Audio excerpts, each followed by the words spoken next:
Bismillahirrahmanirrahim. Assalamualaikum warahmatullahi wabarakatuh. Innal hamdalillah nahmaduhu wa nasta'inuhu wa nastaghfiruhu wa natubu ilaihi wa na'udzu billahi min syururi anfusina wa sayyiati a'malina. Man yahdihillahu fala mudilla lahu wa may yudlil fala hadiyalah. Wa asyhadu an la ilaha illallah wahdahu la syarikalah wa asyhadu anna Muhammadan 'abduhu wa rasuluhu la nabiyya ba'dah. Ya ayyuhalladzina amanu taqullaha haqqa tuqatih wa la tamutunna illa wa antum muslimun. Fa inna asdaqal hadithi kitabullah wa khairul huda huda Muhammadin sallallahu alaihi wasallam wa syarrul umuri muhdatsatuha wa kullu muhdatsatin bid'ah wa kullu bid'atin dhalalah wa kullu dhalalatin finnar. Ikhwani fillah wa akhwati fid din, azani Allah wa iyyakum. Alhamdulillah pada malam hari ini kita diberikan kesempatan kembali oleh Allah Subhanahu wa taala untuk bisa menjalankan salah satu kewajiban kita, yaitu menuntut ilmu. Dan insyaallah kita lanjutkan pembahasan kita dari kitab Badi'il Wahyi. Pada pertemuan terakhir kita telah sampai pada hadis ketiga. Insyaallah pada malam hari ini kita akan selesaikan bab yang pertama ini agar pekan depan kita bisa masuk dalam babul iman. Yaitu insyaallah malam hari ini hadis yang keempat dan yang kelima dan yang keenam insyaallah taala. Kita masuk pada hadis yang keempat. Qala Ibnu Syihab Az-Zuhri berkata, wa akhbarani Abu Salamah ibnu Abdurrahman, itu Ibnu Abdurrahman bin Auf, anna Jabir bin Abdullah Al-Ansari radhiyallahu anhu qala wa huwa yuhadditsu an fatratil wahyi. Jabir bin Abdullah, sahabat yang mulia radhiyallahu ta'ala anhu, dia bercerita tentang fatratil wahyi, tentang masa terputusnya wahyu. Telah kita sebutkan pada pertemuan lalu, Nabi SAW didatangi oleh malaikat Jibril, kemudian turunlah surat Al-Alaq, Iqra' bismi rabbikal ladzi khalaq, khalaqal insana min 'alaq, dan seterusnya sampai 5 ayat. Setelah itu Rasulullah SAW pun pulang ketakutan, dan setelah itu tidak turun wahyu, berhenti wahyu. Wahyu turun lagi, langsung surat Al-Mudaththir, ya ayyuhal mudaththir qum fa'andzir, dan seterusnya. Masa terputusnya wahyu tersebut antara surat Al-Alaq dengan surat Al-Mudaththir kira-kira 3 tahun. Sebagaimana dijelaskan oleh para ulama. Faqala fi hadithihi, maka Rasulullah SAW dalam hadisnya bercerita tentang fatratil wahyu, tentang terputusnya wahyu. Beliau berkata, baina ana amshi id sami'tu sautan minas sama'i. Tatkala saya sedang berjalan, tiba-tiba saya mendengar suara dari arah atas, dari arah langit. Farafa'tu basari, kemudian saya pun mengangkat pandanganku melihat ke atas. Fa idzal malakul ladzi ja'ani bi Hira jalisun ala kursiyyin bainas sama'i wal ardh. Tiba-tiba malaikat yang pernah datang kepada saya di Gua Hira, saya lihat dia sedang duduk di atas sebuah kursi, yang kursi tersebut berada di antara langit dan bumi. Ya. Faru'ibtu minhu, saya pun takut melihat malaikat tersebut. Faraja'tu faqultu, saya pun pulang kembali ke rumahku, ketemu dengan Khadijah. Faqultu, aku berkata, zammiluni, selimuti aku. Fa anzalallahu ta'ala, maka Allah pun menurunkan firman-Nya, ya ayyuhal muddaththir qum fa'andzir, wahai orang yang berselimut, bangunlah dan berilah peringatan, hingga firman Allah, warrujza fahjur, dan kesyirikan tinggalkanlah. Kemudian fahamiyal wahyu wa tataba'a. Hamia artinya dalam secara bahasa artinya panaslah wahyu, artinya wahyu datang setelah itu terus menerus, tidak berhenti-berhenti. Ya. Adapun masa terputusnya antara Al-Alaq, Iqra' bismi rabbikal ladzi khalaq, dengan ya ayyuhal mudaththir 3 tahun kata para ulama, ya karena Nabi baru pertama kali dapat wahyu. Perlu ketenangan bagi Nabi sallallahu alaihi wasallam, ya. Disebutkan oleh sebagian ulama datang malaikat setelah itu namun tidak menurunkan wahyu. Ya, antara fatrah 3 tahun tersebut datang malaikat, ya, tetapi tidak sampai menurunkan wahyu kepada Nabi sallallahu alaihi wasallam. Sehingga terputusnya wahyu tersebut agar Nabi sallallahu alaihi wasallam tenang dan rindu kembali untuk bertemu dengan malaikat Jibril. Memang Rasulullah SAW ketakutan tatkala melihat Jibril, tapi tentunya tatkala wahyu masuk dalam hatinya, dia akan merasakan kelezatan tersendiri. Dia akan merasakan ketentraman tersendiri. Sehingga tatkala terputus 3 tahun, Rasulullah SAW rindu ingin kembali melihat malaikat Jibril. Maka turunlah ya ayyuhal muddatsir. Setelah turun surat ya ayyuhal muddatsir sampai warujza fahjur, ya, maka kemudian wahyu datang terus menerus, tiada berhenti lagi. Taib hadirin dan hadirat yang dirahmati oleh Allah Subhanahu wa taala, itu hadis yang keempat. Kita lanjutkan hadis yang kelima. Al-Imam Al-Bukhari rahimahullah berkata, qala haddatsana Musa bin Ismail, ini At-Tabuzaki. Qala haddatsana Abu Awana, ya, Waddah bin Abdullah Al-Yashkuri. Qala haddatsana Musa bin Abi Aisyah, qala haddatsana Sa'id bin Jubair an Ibnu Abbas radhiyallahu ta'ala anhuma fi qoulihi ta'ala. Hadis yang kelima dari sahabat Ibnu Abbas radhiyallahu ta'ala anhuma tentang firman Allah Subhanahu wa taala, la tuharrik bihi lisanaka lita'jala bih. Yang artinya, janganlah engkau wahai Muhammad menggerakkan lisanmu, mulutmu, lita'jala bih, karena kau tergesa-gesa ingin menghafalkan Al-Qur'an. Hadis ini menjelaskan tentang bagaimana turunnya wahyu kepada Nabi sallallahu alaihi wasallam. Waktu turun wahyu kepada Nabi sallallahu alaihi wasallam, Rasulullah SAW takut wahyu selesai dia tidak hafal sallallahu alaihi wasallam. Maka waktu malaikat Jibril membacakan firman Allah, Nabi mengikuti gerak-gerakan apa? Lisannya, menggerak-gerakkan mulutnya dalam rangka untuk bisa menghafalkan wahyu tersebut. Maka ditegur oleh Allah Subhanahu wa taala. Kata Allah, la tuharrik bihi lisanaka lita'jala bih. Jangan kau gerak-gerakkan lisanmu karena kau bersegera ingin menghafalkan, ya, ayat-ayat tersebut. Kata Ibnu Abbas radhiyallahu ta'ala anhuma, kana Rasulullah sallallahu alaihi wasallam yu'aliju minat tanzili syiddatan. Rasulullah sallallahu alaihi wasallam menghadapi kesulitan tatkala diturunkan wahyu kepada beliau. Sebagaimana kita telah jelaskan pada pertemuan yang lalu, ya, bagaimana beratnya Nabi sallallahu alaihi wasallam sampai tatkala musim dingin keringat bercucuran dari dahi Nabi sallallahu alaihi wasallam, ya, padahal di musim dingin mendengar seperti suara lonceng yang sangat keras, ya. Jadi Rasulullah SAW mengalami kesulitan. Wa kana mimma yuharriku syafataihi. Di sini mimma sebagaimana dijelaskan oleh Al-Hafidz Ibnu Hajar, dalam bahasa mimma terkadang artinya rubbama, ya, terkadang artinya rubbama qalilan au katsiran, artinya di sini maknanya sering. Wa kana mimma yuharriku syafataihi, itu Rasulullah SAW sering menggerak-gerakkan bibirnya, ya. Kemudian Ibnu Abbas berkata, fa ana uharrikuhuma lakum kama kana Rasulullah SAW yuharrikuhuma. Saya akan contohkan kepada kalian, saya gerak-gerakkan mulut saya sebagaimana Nabi SAW menggerak-gerakkan mulutnya tatkala menerima wahyu dari malaikat Jibril alaihi salam.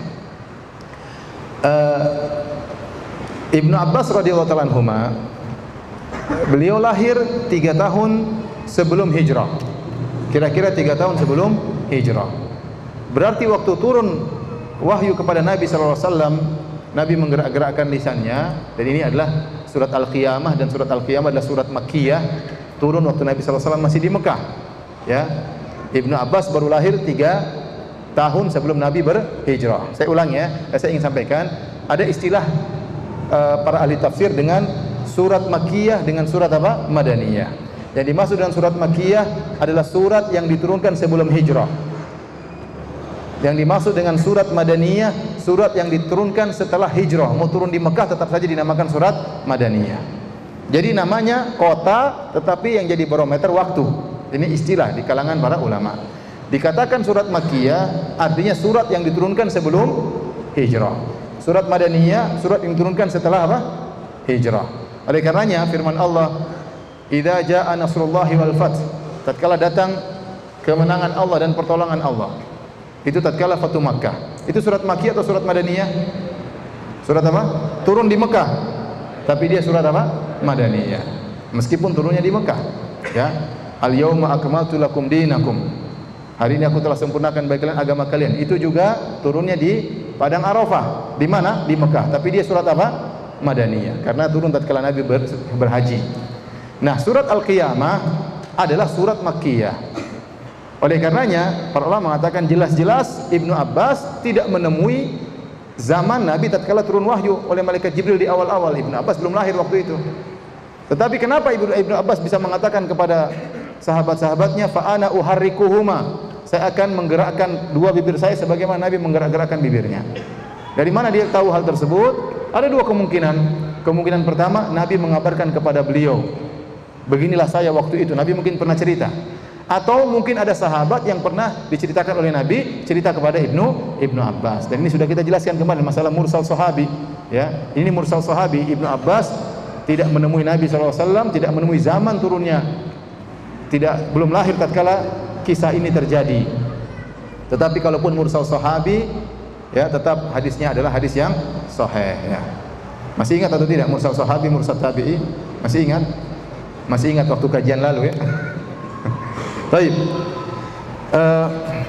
Kemudian sang perawi dari Ibnu Abbas, Sa'id bin Jubair berkata, "Ana uharrikuhuma kama ra'aitu Ibnu Abbas yuharrikuhuma." Sekarang saya pun akan menggerakkannya sebagaimana saya lihat Ibnu Abbas pernah menggerakkannya, ya. Jadi dia mencontohkan lagi. Faharraka syafataihi, maka Sa'id bin Jubair pun menggerak-gerakkan kedua bibirnya. Allah berfirman, Allah turunkan firman-Nya, la tuharrik bihi lisanaka lita'jala bih. Wahai Rasulullah, jangan kau gerak-gerakkan lisanmu, yaitu bibirmu, mulutmu, jangan kau gerak-gerakkan dalam rangka untuk segera menghafalkan Al-Qur'an. Inna alaina jam'ahu wa qur'anah, kami akan buat kau hafal dan kami akan buat kau mudah untuk membacanya. Jadi tidak usah, senang saja. Pokoknya dengar saja, malaikat Jibril sampaikan, sudah selesai, tiba-tiba Nabi menghafalkannya. Allah yang akan membuat Nabi menghafalkan ayat tersebut. Terkadang ayat turun panjang, ya. Terkadang ayat turun panjang, terkadang berayat-ayat turun banyak, ya. Maka sulit seorang sekali dengar langsung hafal, apalagi dalam kondisi ketakutan, dalam kondisi berat, bukan dalam kondisi santai, dalam kondisi seperti mendengar suara yang kenceng, ya. Dalam kondisi sampai musim dingin saya berkeringat. Makanya Allah mengatakan tidak perlu kau mengikuti bacaan malaikat Jibril, kami yang akan buat kau hafal dan kami akan buat kau mudah untuk membacanya. Qala jama'ahu laka sadruka, ya, jadi dadamu akan mudah menghafalkan bacaan tersebut. Wa taqra'ahu, dan kau akan bisa membacanya. Fa idza qara'nahu fattabi' qur'ana. Fa idza qara'nahu, kalau kami sudah bacakan, maka ikutilah bacaan tersebut. Kami di sini maksudnya malaikat Jibril. Allah berfirman, fa idza qara'nahu, kalau kami sudah selesai baca, fattabi' qur'ana, wahai engkau Muhammad, ikutilah bacaan tersebut. Kami di sini maksudnya siapa? Malaikat Jibril. Oleh karenanya dalam bahasa Arab, ya, nahnu, kami, terkadang maksudnya perwakilan kami, ya, karena sebagian orang orang-orang kafir terkadang mereka sering bikin syubhat. Kata mereka, kalau kami memang tiga, Tuhan kami tiga, Tuhan Bapa, Tuhan Ibu, sama Tuhan Ibu bukan, Tuhan Bapa, Tuhan Anak, sama Ruhul Kudus, ya. Kalian juga umat Islam, katanya Tuhannya satu, tapi sering dalam Al-Quran kami, ya. Kita katakan dalam bahasa Arab kami bisa berarti saya, meskipun saya sendiri, tapi dalam rangka pengagungan. Dalam bahasa Indonesia ada atau tidak? Dibilang kami, bukan berarti saya banyak orang, tidak, masih saya banyak orang. Saya bilang kami, maksud saya satu, tapi dalam rangka mengagungkan diri saya, ya. Atau kami maksudnya anak buah kami. Contohnya bupati mengatakan kami yang telah bangun masjid itu, padahal bukan dia, padahal tukang yang bangunnya. Dia cuma kasih duit aja atau perintah-perintah. Nah, di antara pasukannya Allah adalah para malaikat, malaikat Jibril. Ini bukti Allah mengatakan fa idza qara'nahu, kalau kami bacakan, bukan Allah yang baca langsung. Yang baca siapa? Malaikat Jibril. Oleh karenanya yang menganggap itu syubhat itu orang-orang tidak ngerti bahasa Arab.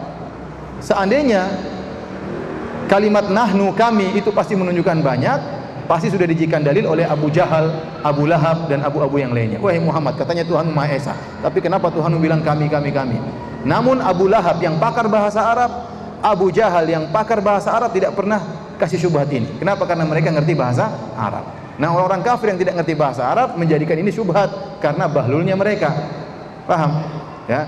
Jadi fa idza qara'nahu fattabi' qur'ana, maksudnya malaikat Jibril yang baca, tapi Allah menggunakan pengungkapan dengan nahnu, kami, maksudnya malaikat Jibril.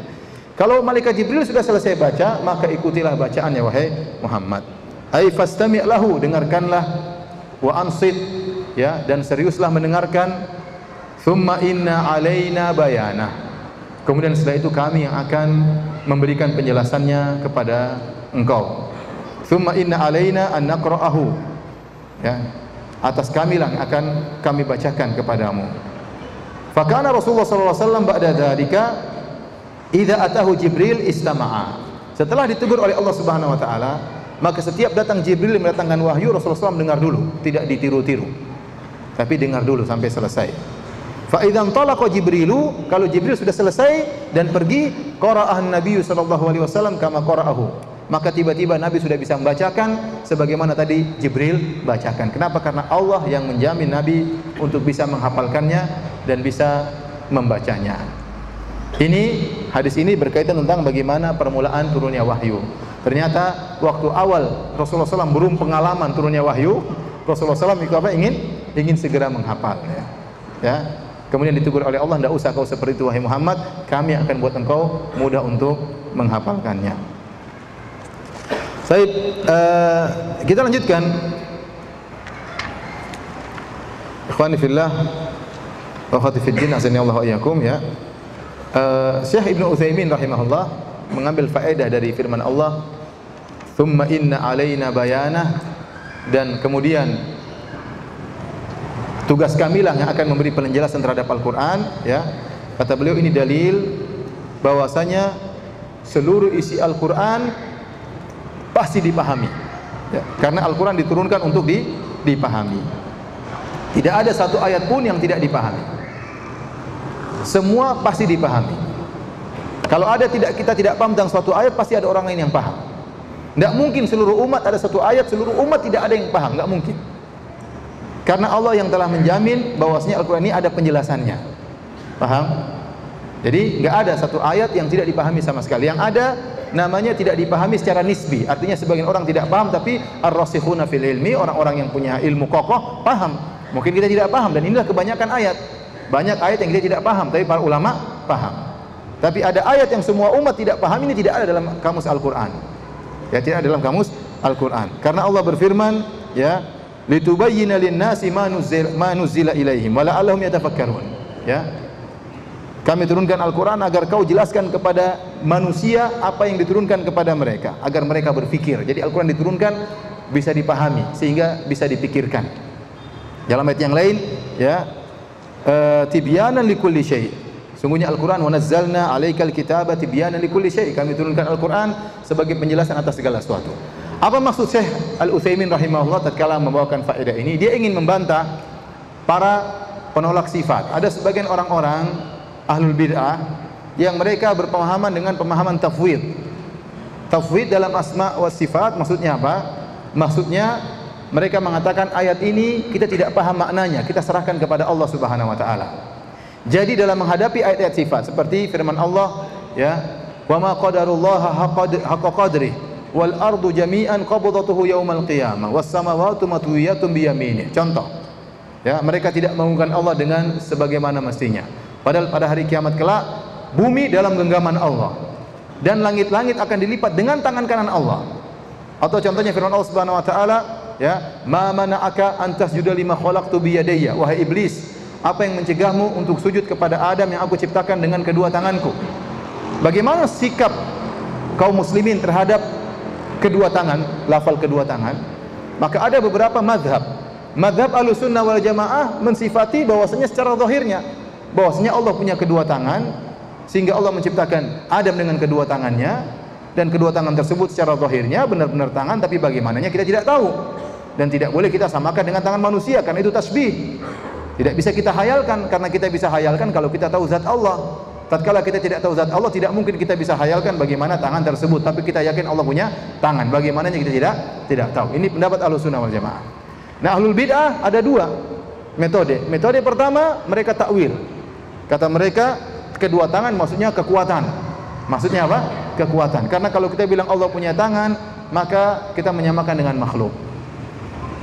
Kita bilang tidak lazim yang kita dikatakan menyamakan dengan makhluk kalau kita bilang tangan Allah seperti tangan makhluk. Ya, tapi kalau kita bilang Allah punya tangan, bagaimana kita tidak tahu. Sebagaimana Allah punya kekuatan, makhluk punya kekuatan, tapi tidak bisa disamakan. Allah melihat, makhluk melihat, tetapi tidak bisa disamakan penglihatan Allah dengan penglihatan makhluk. Allah Maha mendengar, makhluk mendengar, tapi tidak dikatakan sama. Demikian juga Allah punya tangan, maha tangannya seperti apa kita tidak tahu, tidak sama seperti tangan makhluk. Nah, mereka tidak mau menetapkan tangan, kata mereka takwil, tangan maksudnya kekuatan. Nah, kalau ditakwilkan dengan kekuatan, maka tidak ada keistimewaan Nabi Adam alaihissalam kalau begitu. Kenapa iblis disuruh sujud kepada Nabi Adam? Karena Adam punya keistimewaan alaihissalam. Di antaranya Adam diciptakan dengan kedua tangan Allah Subhanahu wa taala. Kalau Adam diciptakan dengan kekuatan, ya iblis juga apa bedanya dengan iblis? Apa bedanya dengan iblis? Ini metode kedua, takwil, mentakwil, merubah maknanya. Yang metode ketiga namanya tafwid. Tafwid adalah saya tidak tahu maknanya, kita serahkan kepada Allah Subhanahu wa taala. Seakan-akan bima khalaqtu biyadayya, dengan kedua tanganku seakan-akan XXXX, paham? Seakan-akan kalau dilihat XXX maknanya apa saya tidak tahu. Tidak tahu, sekedar diungkapkan dengan lafal tangan tapi maknanya saya tidak tahu. Dan ini tidak benar, inilah yang disebut madhab tafwid, ya, menyerahkan kepada Allah. Namun ini tidak benar, dibantah oleh para ulama, di antaranya Ibnu Taimiyah rahimahullahu taala, karena Al-Qur'an turun dengan bahasa Arab dan orang paham makna-makna tersebut. Orang paham tatkala mengatakan Allah melihat, mereka paham melihat itu maksudnya apa, tapi bagaimana cara melihat Allah nggak ada yang tahu. Tapi melihat itu paham, mendengar itu kita paham makna mendengar, mendengarnya Allah bagaimana kita nggak tahu, paham? Tangan kita paham, tapi bagaimana wajah kita paham, Allah punya wajah akan dilihat pada hari kiamat kelak. Di antara kenikmatan, puncak kenikmatan surga adalah melihat wajah Allah. Bagaimana ini kita nggak tahu, tapi kita paham ada wajah, ya. Adapun kita mengatakan wajah sama dengan XXX, semuanya X, kita nggak, ini maksudnya apa saya nggak paham. Ini berarti seakan-akan Al-Quran ada kata-kata yang tidak dipahami, dan ini apa namanya, menjatuhkan kadar Al-Quran, karena Allah telah menjamin Dia akan menjelaskan segala sesuatu dalam apa? Al-Quran. Tsumma inna alaina bayanah, kami yang akan menjelaskan isi Al-Quran. Taib, hadirin dan hadirat yang dirahmati Allah Subhanahu wa taala, kita lanjutkan hadis yang ke-6. Ternyata ada 4 hadis, ya. Hadis ke-6, hadis ke-7. Yang paling panjang hadis ke-7 nanti kita sampaikan insyaallah. Hadis yang ke-6, mohon maaf saya singkat-singkat aja ya, karena kalau mau satu-satu dipanjang-panjangin kapan selesainya ya. Mungkin saya meninggal belum selesai juga ya, atau antum duluan meninggal. Intinya kita sampaikan inti-intinya ya. Baik, ya. Karena saya juga tidak ada waktu untuk menelaah buku-buku yang lain, saya tidak punya waktu, keterbatasan waktu dan keterbatasan ilmu. Kata Al-Imam Al-Bukhari, haddatsana Abdan qala akhbarana Abdullah qala akhbarana Yunus an Az-Zuhri, sama Ibnu Syihab Az-Zuhri. Tahwil, qala haddatsana Bishr bin Muhammad qala akhbarana Abdullah qala akhbarana Yunus wa Ma'mar an Az-Zuhri, ya. Jadi kalau ada huruf ha dalam Sahih Bukhari, tahwil maksudnya Al-Imam Bukhari menyebutkan sanad, kemudian dia bilang ha, dia ulangi lagi sanad yang lain, paham? Dari jalur yang lain, jalur ini ketemu sampai di Zuhri, kemudian ha, dia akan sebutkan jalur yang lain, jalur yang lain, an, ketemu lagi di Zuhri, baru kemudian dia melanjutkan. Daripada dia ulangi dari awal, qala haddatsana dari Zuhri, dari fulan dari Nabi sallallahu alaihi wasallam, ulangi lagi, haddatsana dari Zuhri, dari fulan dari Nabi, kelamaan, mending enggak usah diulang lagi, langsung dari ini yang diulang, Zuhrinya ke situ enggak usah diulang. Paham? Paham atau tidak? Apa perlu ditulis? Enggak usah kan? Paham ya? Paham atau tidak? Paham ya? Karena ini akan berulang-ulang dalam Sahih Al-Bukhari. Jadi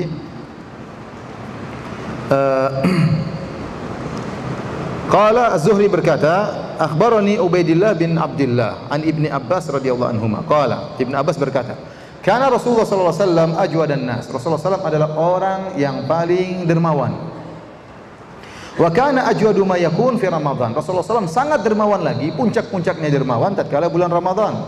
Hina yalqahu Jibril, tatkala Jibril datang menemui Nabi sallallahu alaihi wasallam. Wa kana yalqahu fi kulli lailatin min Ramadan.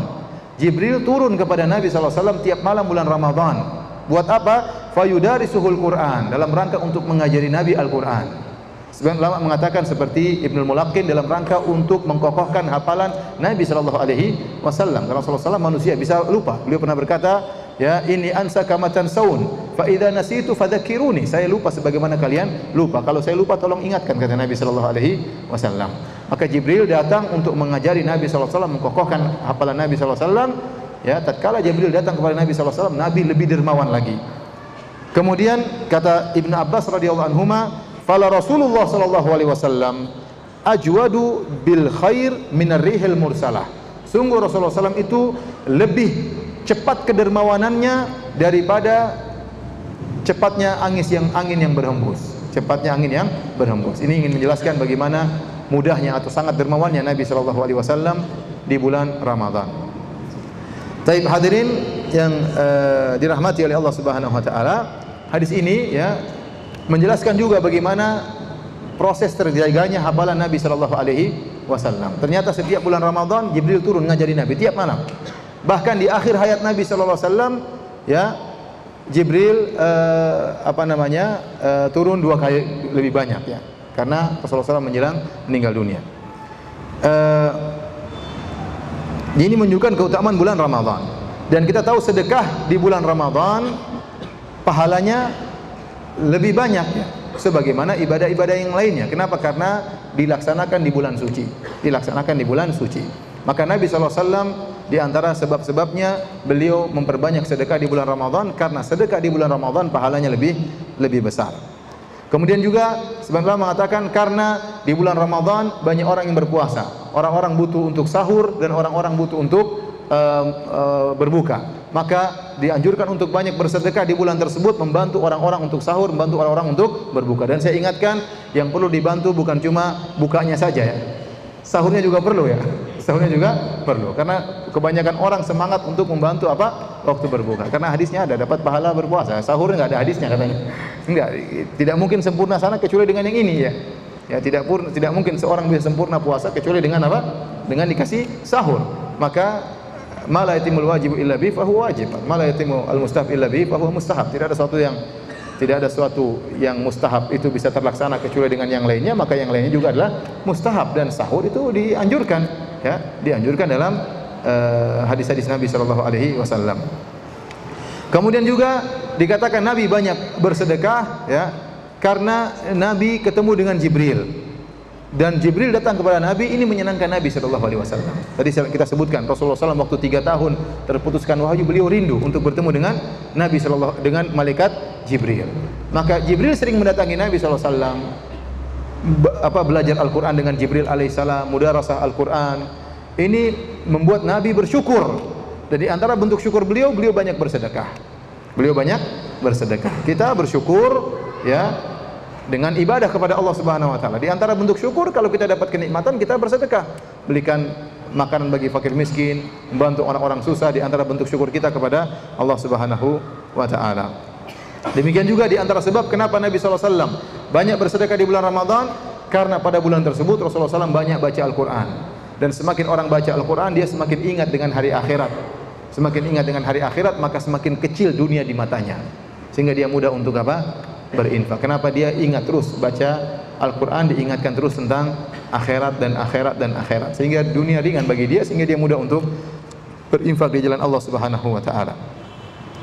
Nabi SAW dikatakan dalam hadis ini, "Fala Rasulullah sallallahu alaihi wasallam ajwadu bil khair minar rihil mursalah." Sungguh Rasulullah SAW itu lebih cepat kebaikannya daripada angin yang berhembus ya. Kenapa digunakan istilah ar-rih al-mursalah? Kenapa? Karena angin yang berhembus itu cepat geraknya dan jangkauannya banyak, tiupannya meluas. Maka demikianlah kebaikan Nabi sallallahu alaihi wasallam. Kebaikan Nabi itu cepat dan Rasulullah SAW berikan kepada banyak orang. Ini adalah ungkapan dari Ibnu Abbas menjelaskan tentang bagaimana cepatnya Nabi bersedekah, dan Nabi bersedekah kepada banyak orang. Menunjukkan bagaimana dermawannya Rasulullah sallallahu alaihi wasallam. Bahkan Rasulullah SAW dikenal oleh para sahabat ya, bahwasanya la yus'alu syai'an illa a'tah. Rasulullah SAW kalau diminta sesuatu pasti kasih, enggak mungkin enggak kasih. Ini sifat Nabi SAW. Dan ini antara mukjizat akhlak Nabi SAW. Siapapun minta kepada Nabi, kalau Nabi punya pasti Nabi kasih. Dalam hadis Jabir berkata, "Masu ila Rasulullah SAW syai'an faqala la." Tidak pernah Rasulullah SAW diminta sesuatu kemudian Rasulullah SAW mengatakan enggak pernah. Kalau beliau punya pasti beliau kasih. Oleh karenanya tatkala dalam Sahih Al-Bukhari, tatkala ada seorang wanita melihat Nabi SAW memakai baju yang mungkin sudah lusuh, maka dia pun menghadiahkan kepada Nabi baju yang baru. Ya. Dia berikan baju tersebut untuk dipakai oleh Nabi. Kata sang perawi, fa akhadaha an-nabiyyu sallallahu alaihi wasallam muhtajan ilaiha. Maka Nabi pun mengambil baju tersebut karena memerlukan baju tersebut. Maka Rasulullah SAW ini menerima hadiah bukan karena ingin menyenangkan saja, tapi Rasulullah SAW menerima hadiah tersebut karena kebetulan lagi butuh menggunakan baju tersebut. Maka Rasulullah SAW pakai baju tersebut. Setelah Rasulullah SAW pakai baju tersebut, tiba-tiba datang seorang sahabat minta kepada Nabi, "Ya Rasulullah, bajumu bagus, bagi dong sama saya." Rasulullah SAW, "Uksuni iya, uksuniha," kata dia, "Ya Rasulullah, berikan baju itu kepada saya." Rasulullah SAW tidak pernah mengatakan apa? La, enggak pernah. Enak aja, ini baju saya baru pakai, belum ada 1 jam ente sudah minta. Nanti tahun depan ini saya kasih. Nah, itu kalau kita ya. Nabi SAW pakai dan dia perlu. Dia langsung buka baju tersebut dan dia kasih kepada sahabat tadi. Waktu Nabi SAW pergi, para sahabat yang lain yang lihat sahabat ini minta baju, mereka jengkel sama sahabat ini. "Kamu ini pintar sekali, sudah tahu Nabi itu la yus'alu syai'an faqala la." Kau tahu sifat Nabi, kalau diminta sesuatu enggak pernah bilang tidak, pasti kasih. Kau minta, ya pasti dikasih Nabi. Kata dia, "Saya tidak butuh baju tersebut, tapi saya berharap ya agar baju ini menjadi kafanku." Ternyata dia mencari berkah Nabi. Baju ini sudah pernah kena keringat Nabi sallallahu alaihi wasallam. Maka dia pun ingin dikafankan dengan baju tersebut. Kata sang perawi, "Fakanat kafanahu." Dan benar, akhirnya dia meninggal dikafankan dengan baju yang pernah terkena kulit Nabi sallallahu alaihi wasallam. Jadi maksud saya Rasulullah SAW ya kalau sudah kasih sesuatu tidak pernah pelit-pelit ya. Dalam hadis apa? Ya, ada seorang datang kepada Nabi sallallahu alaihi wasallam, fasa'ala Nabi sallallahu alaihi wasallam ghanaman baina jabalain. Dia minta kepada Nabi kambing di antara 2 gunung. Jadi kambing sepenuh lembah, dia minta kambing-kambing tersebut. Maka Rasulullah SAW fa'atahu ghanaman baina jabalain, dalam Sahih Muslim. Maka Rasulullah SAW berikan dia kambing yang banyak. Ini istilah dalam bahasa Arab bainal jabalain, artinya kambing di antara 2 gunung, maksudnya 1 lembah isinya kambing, maksudnya jumlah yang banyak. Maka orang ini masuk Islam, kemudian dia pulang ke kampungnya, dia mengatakan, "Ya qaumi aslimu fa inna Muhammadan a'ta ma lam yakhshal faqa." Wahai kaumku, masuklah Islam kalian. Ingin dapat kambing seperti saya, masuk Islam. Karena Muhammad itu kalau sudah kasih tidak pernah takut miskin. Kalau kita takut miskin enggak? Ragu-ragu, jangan kurang, hitung-hitung. Rasulullah SAW enggak pernah hitung-hitung. Kasih saja, ya. Itulah sifat Nabi sallallahu alaihi wasallam, dan itu mukjizat akhlak Nabi sallallahu alaihi wasallam. Dan beliau dermawan, lebih dermawan lagi tatkala di bulan Ramadan karena pahala dilipat gandakan. Baik hadirin yang dirahmati Allah Subhanahu wa taala, kita sampai pada hadis yang terakhir, hadis yang ke-7 dalam bab Bada'il Wahyi, ya. Karena saya ingin segera kita masuk dalam bab kedua, masa satu bab nggak habis-habis ya dari kemarin-kemarin, ya, karena bab iman masalah penting, karena iman masalah penting. Situ ada pembahasan tentang Khawarij, tentang Mu'tazilah, tentang Murji'ah, ya, istilah-istilah yang terkadang kita dengar. Dan itu semua berputar masalah iman. Bagaimana iman menurut akidah Ahlussunnah wal Jamaah, ya. Insyaallah pada malam ini kita selesaikan hadis yang ke-7. Baik.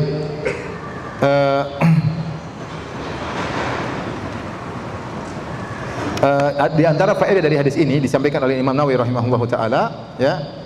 Saya bacakan ya. Nawawi berkata rahimahullah, wa fil hadis fawaid. Dalam hadis ini ada faedah-faedah. Minha al-hathu 'alal jud fi kulli waqtin. Di antaranya anjuran untuk dermawan setiap waktu. Ya. Wa minha az-ziyadatu fi Ramadan wa indal ijtima' bi ahli shalah. Dan bertambah lagi dermawan tatkala di bulan Ramadan atau tatkala bertemu dengan orang-orang yang saleh. Karena Nabi SAW waktu bertemu dengan Jibril dia semakin apa? Dermawan. Makanya Ibn Abbas mengatakan hina yalqahu Jibril wa kana ajwadu ma yakun fi Ramadan hina yalqahu Jibril. Rasulullah SAW sangat dermawan di bulan Ramadan kapan? Tatkala bertemu dengan malaikat Jibril. Maka seorang kalau bertemu dengan orang-orang saleh, ya, maka hendaknya dia lebih dermawan lagi. Kemudian wa tikraru dzalika idza kana al-mazur la yakrahuhu. Dan hendaknya sering kita mengunjungi orang saleh kalau memang yang dikunjungi tidak terganggu, ya. Ingat ya, kalau tidak apa? Terganggu. Kalau terganggu jangan cari masalah, ya. Ya, mungkin dia sibuk, ada ustaz kita ingin kunjungi, ya. Iya, lihat ustaz sibuk atau tidak, ya. Kalau ustaz sibuk, ya kita pilih waktu yang tepat, ya, janjian terlebih dahulu. Kasihan ustaz juga butuh waktu untuk keluarganya, untuk yang lain-lainnya. Kemudian istihbab al-iktsar min al-qira'ah fi Ramadan. Disunahkan untuk banyak baca Al-Qur'an tatkala di bulan Ramadan. Wa kaunuha afdhala min sa'iril azkar. Dan baca Al-Qur'an lebih afdal daripada zikir-zikir yang lain di bulan Ramadan. Lebih afdal. Zikir-zikir yang banyak, subhanallah, alhamdulillah, Allahu akbar. Tapi yang paling afdal di bulan Ramadan adalah baca Al-Qur'an. Oleh karena disebutkan oleh Imam Malik rahimahullahu taala, kalau tiba bulan Ramadan dia berhenti dari majelis hadisnya. Maka dia pun baca apa? Al-Qur'an. Baik, Kita bacakan hadis yang ketujuh. Al-Imam Al-Bukhari berkata, qala haddatsana Abul Yaman Al-Hakam bin Nafi' qala akhbarana Syu'aib an Az-Zuhri qala akhbarani Ubaidillah bin Abdullah bin Utbah bin Mas'ud anna Abdullah bin Abbas radhiyallahu anhu akhbarahu. Ini hadis dari Ibnu Abbas. Ibnu Abbas meriwayatkan dari Abu Sufyan. Kata Ibnu Abbas, anna Abu Sufyana Ibn Harbin akhbarahu, bahwasanya Abu Sufyan mengabarkan kepadaku. Ini dalil para sahabat meriwayatkan hadis dari sahabat yang lain. Paham? Oleh karenanya sebagian orang-orang Syiah mereka mencela Abu Hurairah. Kata mereka Abu Hurairah cuma bertemu dengan Nabi 3 tahun, bagaimana riwayat hadisnya sangat banyak. Ya, di antara bantahannya banyak bantahannya. Di antaranya bantahannya Rasulullah SAW mendoakan Abu Hurairah agar hafalannya tidak lupa. Yang kedua, Abu Hurairah benar-benar nuntut ilmu sampai kelaparan. Sementara sebagian sahabat ke pasar berdagang, Abu Hurairah tidak berdagang, tidak ke pasar, dia nuntut ilmu terus selama 3 tahun tersebut. Di antara Abu Hurairah kenal banyak riwayatnya karena dia tidak hanya meriwayatkan dari Nabi, tapi dia meriwayatkan juga dari sahabat-sahabat yang lain. Karena sama sahabat saling meriwayatkan. Di antara buktinya Ibnu Abbas meriwayatkan dari siapa? Dari Abu Sufyan. Kemudian di antara sebabnya yang lain, Abu Hurairah mengkhususkan waktu untuk majelis tahdits, untuk membuka majelis menyampaikan hadis-hadis Nabi SAW. Berbeda dengan Abu Bakar. Abu Bakar menguasai banyak hadis tapi dia sibuk memimpin negara. Banyak orang murtad di zaman Abu Bakar, banyak orang tidak bayar zakat, maka dia tersibukkan untuk setelah wafatnya Nabi SAW, tersibukkan untuk memperbaiki stabilitas politik, stabilitas keamanan negara tatkala itu. Kemudian Umar juga tersibukkan dengan kepemimpinan negara. Adapun Abu Hurairah diberikan umur panjang dan dia mempunyai majelis di Masjid Nabawi sehingga banyak hadis-hadis yang dia bisa dia sampaikan. Di antara sebab hadisnya banyak dia riwayatkan, ternyata dia juga meriwayatkan dari sahabat-sahabat yang lain. Taib. Abu Sufyan bin Harb, ya. Ini cerita Abu Sufyan. Abu Sufyan pernah ketemu dengan Heraklius. Kapan? Pada tahun 6 Hijriah. Tahun 6 Hijriah. Dan Abu Sufyan nantinya menjadi mertua Nabi. Rasulullah SAW di antara istri-istri Nabi ada yang namanya Ramlah, ya, bintu Abu Sufyan, Ummu Habibah. Ramlah bintu Abu Sufyan, saudaranya Muawiyah bin Abi Sufyan. Menikah dengan Nabi SAW kalau tidak salah tahun 7 Hijriah. Jadi Abu Sufyan nanti menjadi mertua siapa? Nabi SAW. Dan ini di antara siasat Nabi SAW, ya. Menikahi pembesar anak putrinya seorang pembesar, dan Abu Sufyan nanti masuk Islam pada tahun 8 Hijriah. Dia memusuhi Nabi, sementara putrinya dia, istrinya siapa? Nabi SAW. Ya. Di antara siasat Nabi. Ya. Adapun Abu Sufyan, ya, saya bacakan biografinya singkat. Namanya Sakhr bin Harb bin Umayyah bin Abdi Syams bin Abdi Manaf bin Qusay. Jadi Sakhr bin Harb bin Umayyah bin Abdi Syams bin Abdi Manaf bin Qusay. Jadi dia bertemu dengan nasabnya Nabi di Abdu Manaf. Rasulullah SAW bernama Muhammad bin Abdullah bin Abdul Muttalib bin Hashim bin Abdi Manaf bin Qusay bin Kilab dan seterusnya. Jadi ketemunya di kakek keempat, Muhammad bapak keempat, Muhammad bin Abdullah, kemudian bin Abdul Muttalib, kemudian bin Hisham, kemudian bin Abdi Manaf. Bapak yang keempat, kakek yang keempat, bapak yang keempat. Adapun Abu Sufyan, Sakhr bin Harb bin Umayyah bin Abdi Syams bin Abdi Manaf. Ketemunya di Abdu Manaf. Sama-sama Quraisy. Sama-sama Quraisy karena Al-Qusay itulah Quraisy, ya. Jadi nasab Nabi dengan Abu Sufyan nyambung pada kakek yang keempat. Dan sama-sama pembesar kota Mekah, ya. Beliau lahir sekitar 10 tahun sebelum tahun gajah. Rasulullah SAW lahir pas tahun gajah. Berarti Abu Sufyan 10 tahun lebih tua daripada Nabi SAW. Dan dia dulu penjahat besar, menjadi pemimpin penjahat di perang Uhud, menjadi pemimpin penjahat di perang apa? Khandaq, ya. Setelah dulunya Abu Jahal, waktu Abu Jahal tewas, yang ganti kedudukannya siapa? Abu Sufyan. Dalam perang Badar yang jadi pemimpin Abu Jahal. Tapi dalam perang Uhud Abu Jahal sudah tewas, yang gantikan adalah Abu Sufyan. Demikian juga perang Khandaq, Abu Sufyan. Kemudian pada malam Fatu Makkah, beliau masuk Islam. Beliau masuk Islam. Sehingga tatkala Fatu Makkah, Abu Sufyan sudah masuk Islam. Dan waktu Rasulullah SAW masuk ke dalam kota Mekah, orang-orang pada ketakutan. Ada yang mengatakan, ya Rasulullah, inna Abu Sufyan rajulun ya yuhibbu an yakuna lahu makanah. Ya Rasulullah, Abu Sufyan itu orang yang suka diberi kedudukan. Maka Rasulullah SAW berkata, man dakhala dara Abi Sufyan fahuwa amin. Siapa saja yang masuk ke rumahnya Abu Sufyan, maka dia selamat. Rasulullah SAW ingin memuliakan siapa? Abu Sufyan. Dan itu mertuanya Nabi SAW. Ya. Jadi Rasulullah SAW melihat kondisi manusia ini, orang suka kedudukan. Rasulullah SAW kasih kedudukan. Siapa yang ya, dia dulu panglima perang penjahat ya. Kemudian masuk Islam jadi suruh jadi anak buah, kan nggak pantas, kurang pas ya. Rasulullah SAW punya siasat. Ini dulu jagoan, sekarang jagoan juga. Ya. Maka kata Nabi, barang siapa yang masuk rumahnya Abu Sufyan, maka dia selamat. Ada yang bilang, ya Rasulullah, Abu Sufyan rumahnya kecil, gimana masuk semuanya? Barang siapa yang masuk Masjidil Haram, maka selamat. Karena rumah Abu Sufyan apa? Nggak cukup. Taib. Kemudian dia masuk Islam, kemudian dia ikut dalam beberapa perangan, di antaranya dalam perang Taif, dan di situ matanya buta satu karena ikut perang. Kemudian dalam perang Yarmuk, matanya yang lain kemudian buta lagi, sehingga beliau pun meninggal dalam kondisi kedua matanya buta. Setelah itu beliau tinggal di kota Madinah dan meninggal pada tahun 31 Hijriah dengan umur 88 tahun radhiyallahu taala anhu. Kenapa saya ingin sampaikan hal ini? Karena orang-orang Syiah sampai sekarang mengkafirkan Muawiyah dan mengkafirkan bapaknya Abu Sufyan. Mereka tidak mengakui keislaman Abu Sufyan. Padahal Abu Sufyan ya dimuliakan oleh Nabi, mereka tidak muliakan Abu Sufyan. Abu Sufyan dimuliakan Nabi atau tidak? Dimuliakan Nabi. Abu Sufyan mertuanya Nabi sallallahu alaihi wasallam. Dan Abu Sufyan ikut jihad dalam Ghazwatul Taif di zaman Nabi sallallahu alaihi wasallam masih hidup. Kemudian Ghazwat Al-Yarmuk, kemudian dua-dua matanya buta karena berjihad di jalan Allah Subhanahu wa taala. Sementara mereka orang-orang Syiah entah jihad apa yang mereka lakukan. Baik, kita bacakan. Ini Abu Sufyan bercerita tatkala dia masih kafir. Anna Heraklius, kaisar Romawi, arsala ilaihi fi raqbin min Quraisy. Heraklius tiba-tiba minta untuk dipertemukan dengan rombongannya Abu Sufyan. Abu Sufyan itu lagi berdagang di negeri Syam. Wa kanu tujjaran bisyami fil muddati allati kana Rasulullah sallallahu alaihi wasallam madda fiha Abu Sufyan. Waktu itu Abu Sufyan dan teman-temannya sedang berdagang ke negeri Syam di masa perjanjian Al-Hudaybiyah. Selama 5 tahun terakhir, dari tahun pertama Hijriah sampai tahun kelima Hijriah, orang-orang kafir Quraisy tidak bisa berdagang ke negeri Syam. Kenapa? Mereka perang dengan Rasulullah sallallahu alaihi wasallam. Sementara penduduk kota Mekah kalau ingin berdagang ke negeri Syam harus lewat kota Madinah. Paham?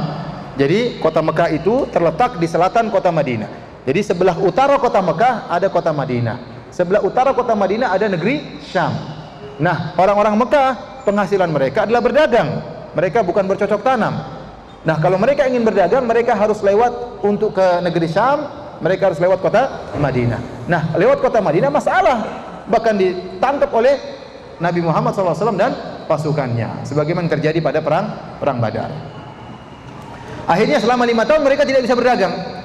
Begitu terjadi perjanjian Hudaybiyah tahun 6 Hijriah, kisah yang panjang, nanti insya Allah kita akan sampai juga. Ya, terjadi perjanjian damai. Isi perjanjian damai tersebut gencatan senjata selama 10 tahun. Selama berapa tahun? 10 tahun. Namun akhirnya orang Quraisy berkhianat, tidak sampai 2 tahun mereka sudah berkhianat. Di masa perjanjian damai tersebut, Abu Sufyan gunakan kesempatan untuk berdagang ke negeri Syam, mumpung aman, tidak ada perang. Disebutkan dalam riwayat, waktu dia hendak pergi, seluruh penduduk kota Mekah titipkan barang dagangan. Tolong bawa, karena sudah 5 tahun tidak pernah berdagang. Titip semua barang-barang, kata dia, seluruh laki-laki, wanita yang punya barang-barang titip ke saya. Maka dia pun pergi berdagang ke negeri Syam. Sampai di negeri Syam, ternyata Heraklius lagi nyari dia. Nyari ada enggak orang-orang Arab yang sedang ke sini. Ternyata ada Abu Sufyan dan teman-temannya. Fa'atauhu wahum bi Ilya, dan akhirnya mereka menemui Heraklius. Waktu itu Heraklius dan mereka sedang berada di Ilya. Ilya itu Baitul Maqdis. Baitul Maqdis ya. Atau Baitul Muqaddas. Fada'ahum fi majlisihi wa haulahu udhama'ur Rum. Maka Heraklius pun mengundang Abu Sufyan, dan di sekeliling Heraklius ada pembesar-pembesar Romawi. Pembesar-pembesar Romawi. Thumma da'ahum wa da'a bi tarjumanihi. Tarjuman bisa dibaca turjuman, tarjuman. Kemudian dia memanggil Abu Sufyan dan teman-temannya, kemudian dia manggil tukang terjemahnya. Heraklius tidak bisa bahasa Arab. Heraklius tidak bisa bahasa Arab, maka dia ingin berdialog dengan Abu Sufyan dengan penterjemah. Kemudian Heraklius bertanya, ayyukum nasaban aqrabu nasaban bihadzal rajul alladhi yaz'umu annahu nabi? Siapa di antara kalian yang paling dekat kekerabatannya, nasabnya dengan orang yang dia menyangka dirinya nabi? Abu Sufyan berkata, ana aqrabuhum nasaban. Aku adalah orang yang paling dekat nasabnya. Jadi sudah kita jelaskan. Abu Sufyan sama Nabi ketemu di kakek yang nomor berapa? Nomor 4. Coba ulangi, Abu Sufyan namanya siapa? Hah? Antum kayak Imam Bukhari, enggak pernah nyatat ya. Siapa? Sakhar bin Harb bin Umayyah bin Abdi Syams bin Abdi Manaf. Ketemu di kakek Nabi nomor 4. Jadi yang paling dekat nasabnya adalah Abu Sufyan. Faqala, kata Heraklius, adnuhu minni wa qarribu ashabahu faj'aluhum inda dhahrihi. Dekatkan Abu Sufyan kepadaku, jadikan teman-temannya di belakang dia. Jadi Abu Sufyan lihat Heraklius, di belakangnya siapa? Teman-temannya. Jadi Abu Sufyan enggak lihat teman-temannya. Abu Sufyan cuma lihat siapa? Heraklius. Teman-temannya Abu Sufyan, kafir-kafir yang lain, musyrikin yang lain di belakang Abu Sufyan. Tujuannya apa? Tsumma qala li tarjumanihi. Kemudian Heraklius berkata kepada penerjemahnya, qul lahum inni sa'ilun hadza an hadzal rajul. Sampaikan kepada teman-temannya Abu Sufyan, saya akan bertanya kepada Abu Sufyan tentang Muhammad. Fa in kadzabani fakadzibuhu. Kalau dia bohong, bilang dia bohong. Ya. Jadi Abu Sufyan tidak lihat. Kalau dia bohong, teman-teman belakangnya bunuh saja. Mungkin ya, artinya bohong. Jadi pokoknya dia yang dia hadapi Heraklius, teman-temannya di belakang. Kalau siap bohong, teman-temannya kasih tahu ini bohong. Fa wallahi, kata Abu Sufyan, fa wallahi laulal haya'u min an ya'thuru alayya kadziban lakadzabtu alaihi. Kata Abu Sufyan, kalau bukan karena saya malu, karena kalau bukan rasa malu, kalau bukan saya takut mereka bakalan ngecap saya berdusta, ya, maka saya akan berdusta atas Muhammad. Karena Abu Sufyan benci sekali sama siapa? Nabi Muhammad SAW. Saya ingin menyampaikan kabar-kabar palsu tentang Muhammad, tapi saya malu, ya, khawatir nanti teman-teman saya pulang ke Mekah, Abu Sufyan bohong. Ini dalil bahwasanya kebohongan itu tercela, meskipun di kalangan orang-orang musyrikin apa? Arab. Dia tidak ingin dicap pendusta oleh teman-temannya. Bahkan dalam riwayat Abu Sufyan berkata, ya, dalam riwayat dia berkata, seandainya saya berbohong, teman-temanku akan bela saya. Ya. Kata dia dalam riwayat yang lain, fa wallahi law qad kadzabtu ma raddu alayya. Seandainya saya berdusta atas nama Muhammad, ya, saya dusta tentang Muhammad, teman-temanku tidak akan bantah saya. Kita setia kawan, ya. Sama-sama musuhan sama siapa? Muhammad, ya. Seandainya saya berdusta pun mereka tidak akan jujur mengatakan saya dusta. Walakinni kuntum ra'an sayyidan, tapi saya adalah pemimpin kota Mekah, pemimpin orang Quraisy. Abu Sufyan, atakarramu anil kadzib, saya merasa mulia, saya tidak ingin berdusta. Ya. Wa alimtu anna aisara ma fi dzalika in ana kadzabtuhu an yahfazu dzalika anni thumma yatahaddatsu bihi falam akdzibhu. Dan saya tahu kalau saya berdusta maka yang paling ringan akibatnya orang-orang akan jadi bahan pembicaraan. Ini Abu Sufyan. Mungkin dia tidak membuka aib Abu Sufyan di hadapan Heraklius, tapi mereka tatkala pulang pasti ngomongin saya, pasti gibahin saya di belakang saya. Abu Sufyan pernah berdosa di hadapan Heraklius dan saya seorang yang mulia, saya tidak ingin tercacatkan dengan tuduhan saya pernah berdusta. Baik. Kemudian mulailah terjadi dialog. Tsumma kana awwala ma sa'alani anhu an qala kaifa nasabahu fikum? Pertanyaan pertama yang ditanyakan oleh Heraklius kepada Nabi kepada Abu Sufyan, bagaimana nasabnya Muhammad di antara kalian? Qultu huwa fina dzu nasab. Kata Abu Sufyan, Muhammad nasabnya top. Ya. Nasabnya apa? Top. Dan ini demikianlah, ya. Para rasul diutus dengan memiliki nasab-nasab yang tinggi. Qala fa hal qala hadzal qaula minkum ahadun qad qablahu? Pertanyaan kedua, Heraklius ini cerdas. Raja Romawi, bukan orang sembarangan. Dia mengatakan, apakah sebelum Muhammad pernah muncul orang lain yang menyerukan seperti seruan Muhammad? Qultula, kata Abu Sufyan, tidak ada. Benar, di zaman sebelum Nabi ada beberapa orang-orang yang dikenal dengan, pernah saya jelaskan, ya, dengan Al-Ahnaf, orang-orang yang tidak berbuat kesyirikan. Namun tidak ada di antara mereka yang pernah ngaku sebagai Nabi. Yang baru pertama ngaku sebagai nabi siapa? Rasulullah sallallahu alaihi wasallam. Maka dia tanya, "Pernahkah ada orang sebelum Muhammad ngaku sebagai nabi?" Kata Abu Sufyan, "Tidak ada." Fahal kana min abaihi malikun? Pertanyaan berikutnya, Heraklius bertanya, apakah ada di antara nenek moyangnya yang pernah jadi raja? Qultu la, tidak ada. Qala fa asyrafun nasi yattabi'unahu am du'afa'uhum? Yang menjadi pengikut Muhammad adalah orang para pembesar-pembesar atau orang-orang yang lemah-lemah? Kata Abu Sufyan, bal du'afa'uhum, pengikutnya adalah orang-orang yang lemah. Kita lanjutkan insyaallah setelah salat Isya ya. Hadis ini insyaallah kita selesaikan malam ini. Kita pending dulu sampai salat Isya. Wallahu ta'ala alam bishawab. Assalamualaikum warahmatullahi wabarakatuh.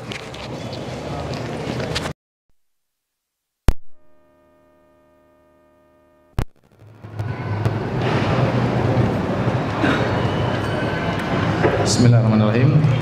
Assalamualaikum warahmatullahi wabarakatuh. Alhamdulillah, salatu wassalamu ala Rasulillah wa ala alihi wa ashabihi wa mawalah. Ikhwani fillah wa akhwati fiddin, azani Allah wa iyyakum. Kita lanjutkan pengajian kita. Kita lanjutkan dialog atau pertanyaan-pertanyaan yang dipaparkan oleh Heraklius kepada Abu Sufyan. Di antaranya tadi pertanyaannya, fa asyrafun nasi yattabi'unahu am du'afa'uhum? Apakah yang menjadi pengikut Muhammad adalah orang-orang pembesar-pembesar ataukah orang-orang yang lemah? Faqultu bal du'afa'uhum. Maka kata Abu Sufyan, aku berkata, yang mengikuti Muhammad adalah orang-orang yang lemah. Qala ayaziduna am yanqusun? Pertanyaan berikutnya, apakah pengikutnya semakin bertambah ataukah berkurang? Qultu bal yazidun. Pengikutnya semakin bertambah. Aku berkata, kata Abu Sufyan, pengikutnya semakin bertambah. Heraklius bertanya lagi, fahal yartaddu ahadun minhum sukhtatan lidinihi ba'da an yadkhula fihi? Apakah ada seorang dari mereka pengikutnya yang pernah murtad setelah masuk Islam kemudian murtad karena benci dengan ajaran Islam, dengan ajarannya para sahabatnya ada yang murtadkah? Qultu la, kata Abu Sufyan, tidak ada. Qala fahal kuntum tattahimunahu bil kadzib qabla an yaqula ma qala? Apakah kalian pernah menuduhnya berdusta sebelum dia mengaku sebagai nabi? Qultu la, kami tidak pernah mendapati dia berdusta. Fahal yaqdiru, apakah dia pernah berkhianat, mengkhianati janji? Qultu la, kata Abu Sufyan, dia tidak pernah mengkhianati janji. Wa nahnu minhu fi muddatin la nadri ma huwa fa'ilun fiha. Namun kita sekarang sedang dalam perjanjian perdamaian dengan dia. Saya tidak tahu apa yang bisa dia lakukan nanti. Qala, kata Abu Sufyan, walam tumakkinni kalimatun udkhilu fiha syai'an ghairu hadhil kalimah. Abu Sufyan berusaha mencari celah untuk menjatuhkan Nabi. Tapi tidak ada celah. Semua jawabannya pertanyaan Heraklius, pertanyaan Heraklius memang cerdas, pertanyaan yang cerdas. Jadi dia ingin tanya iya atau tidak gitu aja. Pertanyaannya, apakah Muhammad pernah mengkhianati janji? Kata Abu Sufyan, tidak. Tapi dia ingin menjatuhkan Muhammad. Tapi sekarang saya tidak tahu, kita sedang dalam perjanjian. Sekarang kan dia berkata, mungkin bisa jadi dia akan mengkhianati perjanjian kita. Kata dia, saya tidak punya celah untuk menjatuhkan Muhammad kecuali ini, menimbulkan keraguan. Memang dia tidak pernah melanggar janji, tetapi tidak tahu perjanjian kita sekarang. Itu saja yang buat dia bisa mencari celah untuk menjatuhkan Nabi. Qala fahal qataltumuh? Apakah kalian pernah berperang dengannya? Qultu na'am, kata Abu Sufyan, iya. Qala kaifa kana qitalukum iyyahu? Bagaimana peperangan kalian melawan Muhammad? Aku berkata, al-harbu bainana wa bainahu sijal. Peperangan antara kami dengan mereka sijal, antara kami dengan Muhammad sijal. Sijal itu terkadang kami menang, terkadang mereka kalah. Ya, karena yanalu minna wa nanalu minhu. Terkadang dia yang menang, terkadang kami yang menang. Para sahabat menang dalam perang Badar, namun dalam perang Uhud mereka kalah. Perang Khandaq tidak terjadi peperangan. Kaum musyrikin pulang. Qultu qala madza ya'murukum? Apa yang diperintahkan oleh Muhammad kepada kalian? Qultu yaqulu u'budullaha wahdahu la tusyriku bihi syai'a watruku ma yaqulu aba'ukum. Aku berkata, Muhammad berkata, sembahlah Allah saja dan jauhilah kesyirikan apapun. Watruku ma yaqulu aba'ukum, dan tinggalkanlah perkataan nenek moyang kalian. Wa ya'muruna bis salati was sidqi wal afafi wasilah. Dan Muhammad memerintahkan kami untuk salat, untuk jujur, untuk memiliki harga diri, dan untuk menyambung silaturahmi. Jadi antum perhatikan di sini, ini faedah yang luar biasa. Sekarang Heraklius bertanya kepada Abu Sufyan tentang intisari dakwah Muhammad. Yang ditanya musuh, apa sih yang musuhnya sering dengar dari Muhammad? Abu Sufyan jadi musuh tatkala itu. Ternyata yang dikenal dari dakwah Nabi Muhammad dua, dakwah tauhid dan dakwah akhlak. Qala ubudullaha wa la tusyriku bi syai'a wa atruku ma qala aba'ukum. Sembahlah Allah saja, tinggalkan kesyirikan, tinggalkanlah perkataan nenek moyang kalian, sumpah dengan nama selain Allah dan lafal-lafal kesyirikan yang lainnya. Kemudian yang kedua, wa kana ya'muruna bis salat was sidqi wal afafa was silah. Kami disuruh jujur, disuruh berakhlak mulia, disuruh menyambung silaturahmi. Jadi harusnya inti dakwah Ahlus Sunnah seperti itu harusnya. Dikenal dengan mendakwakan tauhid dan dikenal dengan mendakwakan apa? Akhlak. Harusnya dakwah kita dikenal seperti itu. Kalau ternyata dakwah kita belum dikenal dengan dua perkara ini, berarti masih ada yang kurang dalam penyajiannya. Berarti konsentrasinya belum benar. Ya, kita dakwah tentang fikih, dakwah tentang yang lain. Tapi yang penting itu akidah dan akhlak. Akidah dan akhlak. Kalau dakwah Ahlussunnah dikenal dengan dakwah Salafiyah dikenal dengan akidah, itu sudah benar sekarang. Tapi masalah dakwah tentang akhlak ini masih kurang. Maka perlu konsentrasi juga tentang masalah akhlak agar tergabungkan antara akidah dan akhlak. Faqala liturjuman. Maka Heraklius berkata kepada penerjemahnya, "Qul lahu." Sampaikan kepada Abu Sufyan, apa sebab pertanyaan saya? Sa'altuka an nasabihi fadzakarta annahu fiikum dzu nasabin fakadzalika rusul tub'atsu fi nasabi qaumiha. Saya tadi tanya kepada engkau tentang nasabnya Muhammad dan kau berkata Muhammad memiliki nasab yang tinggi dan demikianlah ciri-ciri para rasul. Mereka diutus dengan nasab yang tinggi. Kenapa? Ada hikmahnya kata para ulama. Kalau rasul tersebut diutus pada nasab yang rendah, maka orang-orang akan berkata orang ini karena dia nasabnya rendah, dia ingin cari muka, ingin diakui kedudukannya. Paham? Tapi tatkala Muhammad berada di atas nasab yang tinggi, tidak ada tuduhan tersebut. Seandainya Muhammad SAW diutus dengan nasab yang rendah, maka kaumnya akan berkata kasihan, dia kedudukannya seperti budak tapi ingin diakui. Makanya ada agama Hindu atau Buddha di luar? Hindu kan? Agama Hindu ada kasta. Kasta apa yang paling tinggi? Brahmana. Setelah Brahmana terus apa? Ksatria. Setelah Ksatria terus apa? Waisa. Setelah Waisa apa? Sudra. Yang Sudra ini mereka meyakini kalau mereka meninggal, ya, mereka sekarang di dunia tidak bisa naik pangkat. Kalau mau naik pangkat nanti hidup dalam kehidupan berikutnya. Bagaimana caranya? Kamu harus melayani kasta Brahmana. Supaya kalau kamu meninggal nanti naik pangkat dalam kehidupan apa? Berikutnya. Kalau kau ternyata kurang ajar, nanti dalam kehidupan berikutnya jadi kecoak, jadi anjing, dan yang lainnya. Sampai teman saya cerita, ya, di sana di India, terkadang lagi di rumah tahu-tahu ada, misalnya ada kambing masuk. Jangan-jangan om kita yang kemarin meninggal. Bercanda ya. Tapi ini benar, teman saya cerita demikian. Jadi maksud saya, kalau timbullah gerakan Buddha dalam rangka untuk membongkar pembagian kasta tersebut. Buddha tidak ingin ada kasta-kasta tadi. Ya. Nah, seandainya Nabi Muhammad SAW diutus pada nasab yang rendah, maka orang akan tuduh dia hanya ingin diakui, nasabnya rendah. Oleh karenanya para rasul diutus dalam nasab yang tinggi supaya tidak ada tuduhan ini. Kemudian wasa'altuka hal qala ahadun minkum hadzal qaul. Saya bertanya kepada engkau tadi wahai Abu Sufyan, apakah pernah ada orang yang pernah mengaku sebagai nabi seperti Muhammad? Fadzakarta alla, engkau bilang tidak ada. Faqultu, maka aku Heraklius berkata, "Lau kana ahadun qala hadza al-qaula qablahu laqultu rajulun yata'assa biqaulin qila qablahu." Atau rajulun ya'tasi biqaulin qila qablahu. Seandainya ada orang sebelumnya pernah mengaku sebagai nabi, maka orang ini hanya ikut-ikut orang sebelumnya. Maka kita katakan Muhammad hanya ikut-ikut orang sebelumnya. Wa sa'altuka hal kana min abaihi min malik, dan saya bertanya kepada engkau, apakah pernah ada bapaknya atau nenek moyang yang menjadi raja? Fadzakarta an la, kau bilang tidak ada yang pernah jadi raja. Memang kakek nabi seorang mulia, ya, tetapi dia bukan raja, ya, dia bukan raja. Kultu, aku mengatakan, dan engkau mengatakan tidak ada kakeknya yang pernah jadi raja. Kultu, aku berkata, falau kana min abaihi min malikin, kultu rajulun yatlubu mulka abihi. Seandainya bapaknya atau nenek moyangnya pernah jadi raja, maka orang ini ngaku-ngaku sebagai nabi untuk merebut kembali kekuasaan nenek moyangnya. Wa sa'altuka hal kuntum tattahimunahu bil kadhib qabla an yaqula maqal, dan aku bertanya kepada engkau, apakah kalian pernah menuduhnya berdusta sebelum dia ngaku sebagai nabi? Fadzakarta an la, dan kau mengatakan tidak pernah dia berdusta. Faqad a'rifu annahu lam yakun liyadharul kadhiba 'alan nas wa yakdzibu 'ala Allah wa yakdzibu 'ala Allah, dan saya tahu tidak mungkin orang ini mensucikan diri dari dusta atas nama manusia saja tidak mau, apalagi dusta terhadap Allah. Berdusta atas nama manusia saja dia tidak mau, apalagi dia berdusta atas nama Allah Subhanahu wa taala.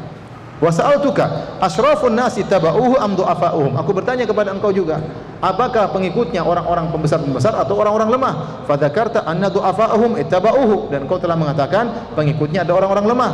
Wa hum atba'ur rusul, demikianlah para pengikut para rasul.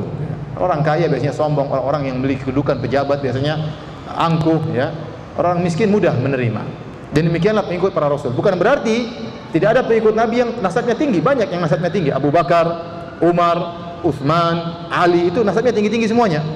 Tetapi kebanyakannya adalah orang-orang yang bukan bernasab tinggi. Wa sa'altuka ayaziduna am yanqusun, dan saya bertanya kepada engkau, apakah pengikutnya bertambah atau berkurang? Fadzakarta annahum yazidun, dan kau berkata pengikutnya bertambah. Wa kadzalika amrul iman hatta yatimma, demikianlah keimanan. Perkara keimanan akan terus bertambah sampai sempurna. Wa sa'altuka ayartaddu ahadun sukhtatan lidinihi ba'da an yadkhula fihi, apakah ada pengikutnya yang pernah murtad gara-gara benci kepada Islam setelah masuk Islam? Fadzakarta an la, kau mengatakan tidak ada.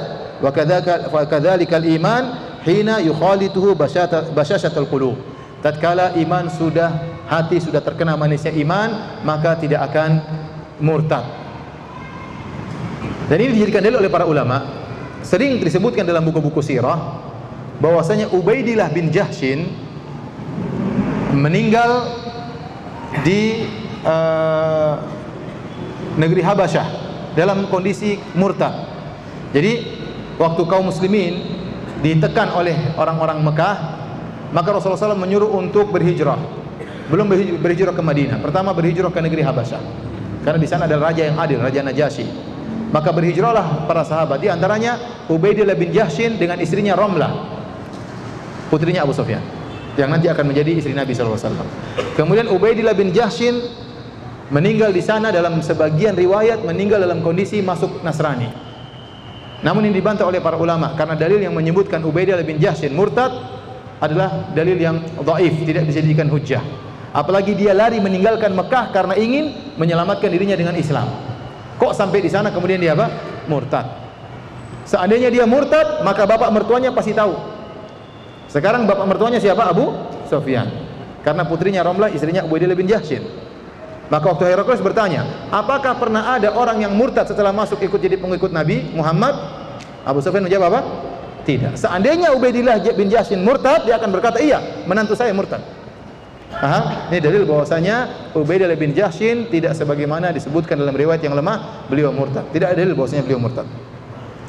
Kemudian pertanyaan berikutnya, sa'altuka hal yaqdir, saya bertanya kepada engkau, apakah Muhammad pernah berkhianat, melanggar janji? Fadzakarta an la, engkau berkata tidak. Wa kadzalika rusul la taqdir, demikian para rasul tidak pernah melanggar janji.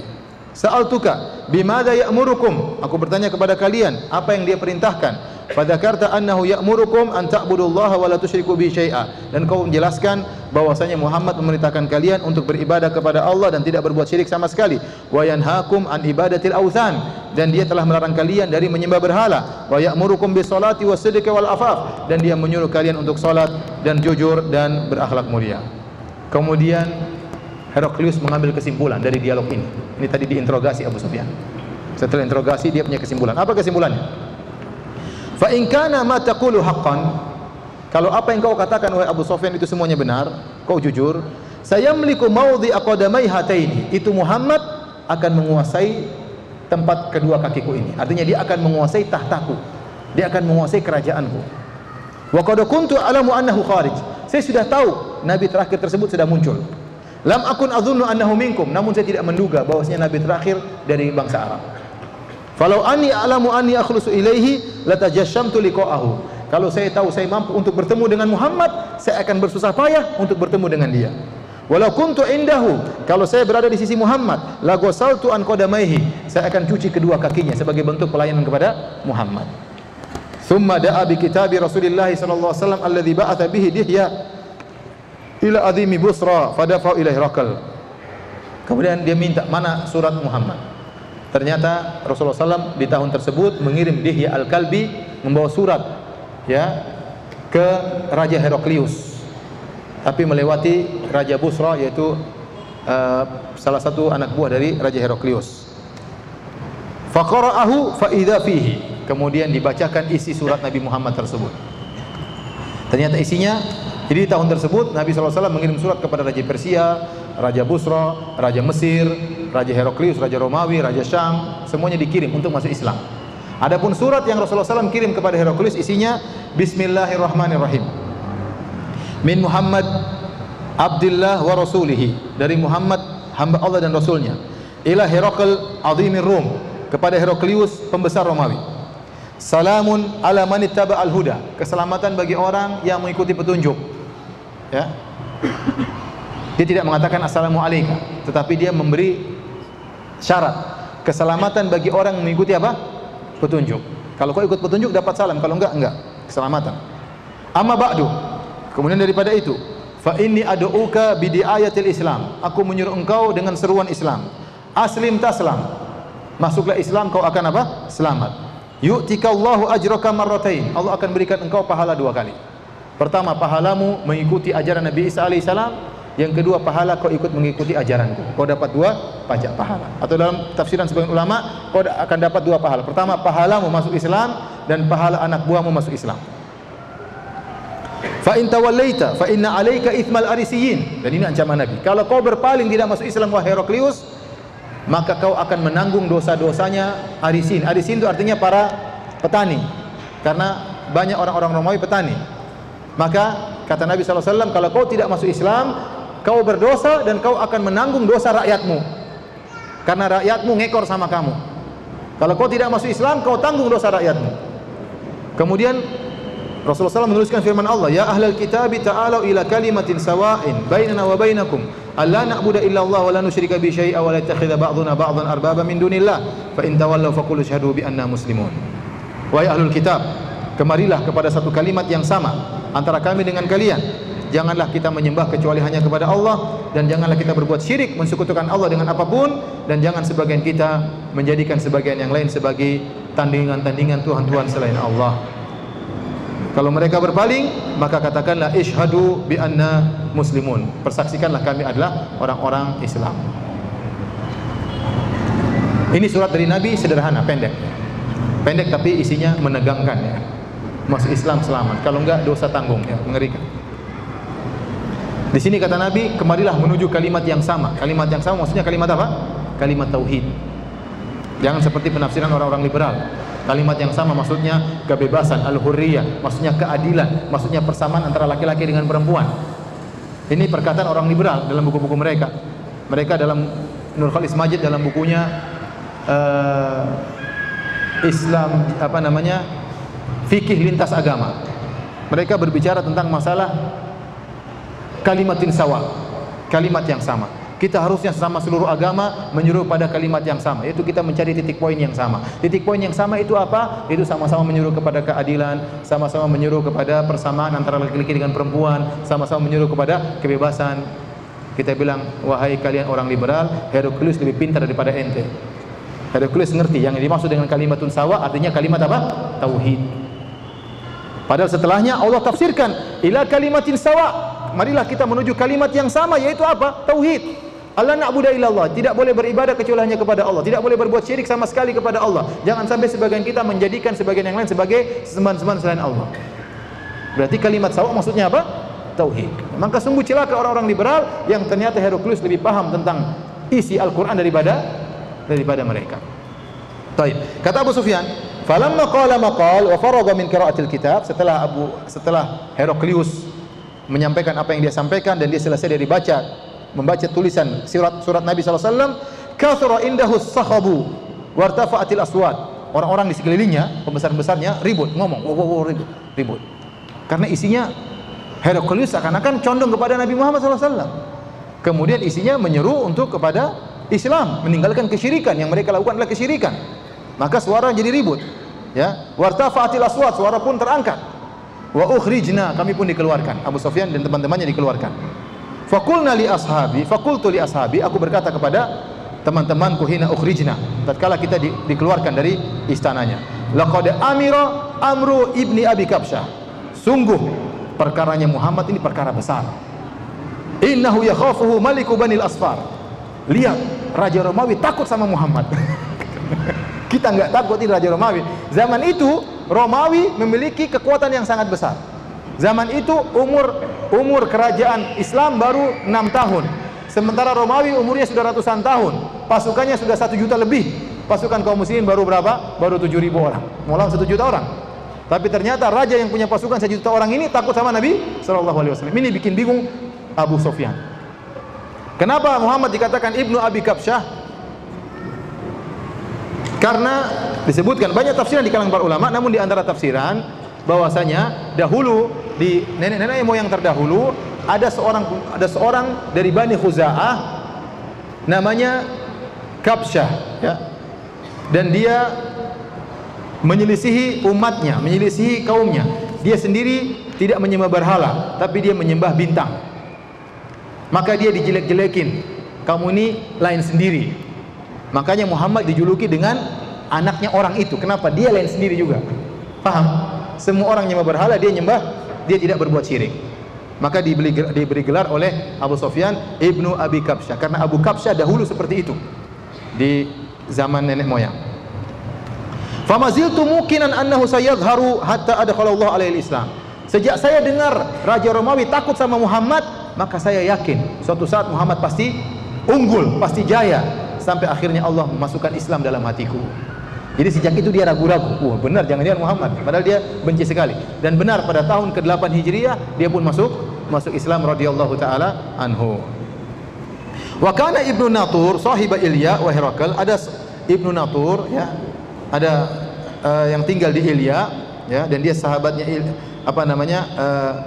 adalah Sukufan. Dia seorang pendeta ala Nasara Syam yuhaddits, adalah suku pendetanya orang-orang Nasrani di Syam. Dia bercerita. Ini kisah selanjutnya dari Ibnu Natur, ya. Diriwayatkan dari Az-Zuhri. Bukan cerita Abu Sufyan lagi, ini cerita yang lain. Bercerita tentang bagaimana nasibnya Heraklius. Anna Herakl hina qadima Ilya asbaha yauman khabithan nafs. Maka Heraklius tatkala datang ke Baitul Maqdis dalam kondisi jiwanya enggak enak, dalam kondisi malas, ya. Faqala ba'du batariqatihi, maka berkatalah sebagian pembasarnya, batariqah artinya khawas, ya, orang-orang khusus dari kerajaan Romawi. Jadi pembesar-besarnya. Ada yang berkata, qad istankarna hayataka, kami heran lihat kondisimu, kok kelihatannya lemas, sedih, ada apa? Wa kana Herakl hazza'an yanzuru fin nujum. Heraklius ini dukun, dia raja sekaligus apa? Dukun. Dia suka meramal dengan melihat bintang-bintang. Dan ternyata akan munculnya nabi itu luar biasa. Akan munculnya nabi itu diketahui dalam Taurat, diketahui dalam Injil, bahkan dukun-dukun pun tahu. Setan-setan pun kasih tahu sama anak buahnya. Di antara anak buah setan Heraklius percaya sama apa? Dukun. Percaya sama bintang. Dan dia melihat kepada bintang dan dia meramal. Faqala lahum hina yas'alu, maka dia ditanya, kenapa kau sedih? Maka dia jawab tatkala ditanya, inni ra'aitul lailata hina nadhartu fin nujum mulkal khitan qad dhahara. Saya lihat, ya. Jadi ini sebelum dia ketemu dengan Rasulullah mungkin, ya. Jadi waktu datang ke Baitul Maqdis, dia melihat bintang, dia melihat ada ramalan. Kata dia, tadi malam waktu saya lihat bintang, saya lihat bahwasanya raja orang-orang yang disunat telah muncul. Jadi ada orang yang disunat yang akan menguasai, akan berjaya. Faman yahtatinu min hadhil ummah, maka dia bertanya, tidak tahu bagaimana bintangnya sampai tafsirannya ada raja disunat akan muncul. Pokoknya dia ahli lihat bintang. Maka dia bertanya, siapa di antara umat ini yang disunat? Yang terkenal disunat orang Yahudi. Dia tidak tahu kalau orang Arab juga apa? Disunat. Qalu laisa yahtatinu ilal yahud. Kata anak buahnya, pembesar-besarnya, tidak ada yang suka sunat-sunatan kecuali siapa? Orang Yahudi. Fala yahummanaka sya'nuhum. Jangan kau disedihkan dengan urusan mereka. Wuktub ila madaini mulkika fayaqtulu man fihi minal yahud. Tinggal kau perintahkan anak buahmu bunuh orang Yahudi. Kalau kau takut orang Yahudi yang sunat akan muncul, tinggal perintahkan akan dibunuh orang Yahudi. Fa bainama huwa ala amrihim utiya Herakl birajulin arsala bihi maliku Ghassan. Tatkala mereka sedang diskusi, tiba-tiba datang orang diutus dari Malik Ghassan. Malik Ghassan ini orang Arab, namun dia di bawah dia beragama Nasrani dan dia di bawah perintah Raja Heraklius. Tiba-tiba ada utusannya datang. Utusannya ini yukhbiru an khabari Rasulullah sallallahu alaihi wasallam, menyampaikan kepada Heraklius telah muncul seorang namanya Muhammad ngaku sebagai nabi. Falamma istakhbarahu Herakl qala. Tatkala Herakl bertanya-tanya mencari kabar tentang Rasulullah sallallahu alaihi wasallam, maka Heraklius berkata, "Idhabu fanzuru amukhtatinun huwa amla." Itu orang yang diutus sama Raja Ghassan dari Arab. Coba lihat, disunat enggak itu orangnya? Utusan tadi dicek. Fanadharu ilaihi fahaddathu annahu mukhtatin. Dibuka celananya, ternyata apa? Disunat. Wah, ternyata ada orang yang disunat selain Yahudi. Ya. Wa sa'alahu 'anil Arab faqala hum yahtatinun. Maka dia bertanya, orang Arab bagaimana? Orang Arab semuanya disunat. Musyrik enggak musyrik semuanya apa? Disunat, ya. Faqala Heraklius, "Hadza mulku hadhil ummah qad dhahar." Inilah Muhammad, inilah raja yang disunat yang sudah keluar dan akan jaya. Kemudian Heraklius, "Tsumma kataba Herakl ila sahibin lahu bi Rumiyah." Dia punya teman di kota Rumiyah. Dia tulis surat tentang apa yang dia dengar tentang Muhammad. Wa kana nadhirahu fil ilm, dan dia juga ahli agama sebagaimana Heraklius. Heraklius ahli agama, dia tahu tentang sifat-sifat Muhammad, ya. Dia ahli dalam Injil. Maka dia tulis surat kepada temannya. Wa sara Herakl ila Hims. Ya. Kemudian Heraklius berjalan menuju Hims. Disebutkan kenapa Heraklius berjalan dari Baitul Maqdis ke Hims? Kalau saya tidak salah baca tadi, ya, disebut oleh para ulama karena Heraklius tahun tersebut, tahun 6 Hijriah, berhasil mengalahkan pasukan Persia, dan dia bernazar, kalau saya menang mengalahkan mengusir orang Persia, saya akan berjalan dari Baitul Maqdis ke mana? Ke Hims. Dan itulah yang Allah turunkan, kata Ibnu Hajar, itulah yang Allah turunkan dalam Al-Quran, atau berkata siapa? Ibnul Mulaqin, "Ghulibatir Rum." Tatkala Romawi dikalahkan, ya, namun akhirnya saya gelibun, mereka akan menang, mengalahkan Persia. Tadinya Romawi dikalahkan, kemudian akhirnya Persia dikalahkan oleh Romawi. Wa yauma idzin yafrahul mu'minun binasrillah. Kata Allah, pada hari tersebut kaum beriman gembira dengan kemenangan Romawi mengalahkan orang-orang Persia dengan pertolongan Allah. Orang Persia sama orang Romawi sama-sama musyrik atau tidak? Sama-sama musyrik. Tapi musyriknya orang Romawi masih mending. Mereka Nasrani, mereka masih percaya sama Allah, ya. Dan mereka musyriknya masih lebih ringan daripada orang-orang Persia yang menyembah apa? Api. Maka waktu musyrik mengalahkan musyrik, Allah mengatakan binasrillah. Ternyata Romawi mengalahkan Persia dengan pertolongan Allah. Wa yauma idzin yafrahul mu'minun. Ternyata kaum mukminin gembira pada hari tersebut. Padahal dua-duanya sama musyrik. Kenapa kata para ulama? Ini akhafu dhararain. Kenapa kemenangan Romawi lebih disukai daripada kemenangan apa? Persia. Orang Romawi masih mudah didakwahi daripada orang Majusi. Ya, kedekatan kepada Islam, Romawi masih lebih dekat daripada Majusi. Meskipun dua-duanya sama-sama mudarat, tapi tatkala timbul mudarat yang lebih kecil, menjadikan kaum mukminin gembira tatkala itu. Sehingga Heraklius bernazar, kalau saya menang, saya akan berjalan kaki. Maka dia pun pergi ke Hims. Falam yarmi Hims hatta atahu kitabun min sahibihi yuwafiqu ra'ya Herakl ala khurujin nabi. Tatkala dia sampai di Hims, belum dia meninggalkan Hims, tiba-tiba ada surat datang dari temannya dari Rumiyah tadi, temannya yang juga pendeta, yang cerdas, yang pintar juga, yang setara dengan dia di masalah ilmu. Ternyata temannya setuju, itu nabi benar. Yang kau ceritakan kepadaku itu benar-benar nabi. Saya sepakat, ya. Wa annahu nabi, dan dia seorang nabi. Fa idza fa'adina li Herakl Fa adzina Herakl li udhama'ir Rum fi daskaratin lahu bihims. Maka Herakl pun mengumpulkan pembesar-pembesar Romawi di Daskarah. Daskarah itu adalah qasar kerajaan yang dikelilingi oleh rumah-rumah. Maka dikumpulkanlah pembesar-pembesarnya. Tsumma amara bi abwabiha fagulliqat. Kemudian setelah orang dikumpulkan, seluruh pintu-pintu istana ditutup. Tsumma tala'a, kemudian dia muncul di depan rakyatnya, di depan besar-besarnya. Dia berkata, "Ya ma'syarar Rum, hal lakum fil falahi war rasyad." Wahai kaum Romawi, maukah kalian beruntung dan maukah kalian mendapatkan petunjuk? Wa an yasbuta mulkukum fatubayyuha li hadzal nabi. Agar kerajaan kalian tetap kokoh, tidak dikuasai orang lain. Kalau kalian ingin beruntung, ingin dapat petunjuk, ingin kerajaan kalian tetap kokoh, maka berbaiatlah kepada nabi yang muncul ini. Berbaiatlah kepada Muhammad, masuklah Islam. Ternyata apa yang terjadi? Rakyatnya enggak mau. Fahasu haisata humuril wahsy ilal abwab. Maka mereka ribut-ribut seperti apa namanya? Keledai. Saya takut salah ngomong, kedelai ya. Keledai liar yang lagi ribut, lagi mungkin dikejar oleh singa, maka ribut. Jadi mereka kacau ya. Mereka tidak mau masuk Islam. Fawajaduha ma qad gulliqat. Mereka ingin keluar dari kerajaan, ternyata pintunya sudah ditutup. Falamma ra'a Herakl nafratahum wa aisa minal iman. Tatkala Heraklius melihat rakyatnya ternyata kabur dan tidak mungkin masuk Islam, qala rudduhum alayya. Kata Heraklius, kembalikan mereka kepadaku, rakyatku.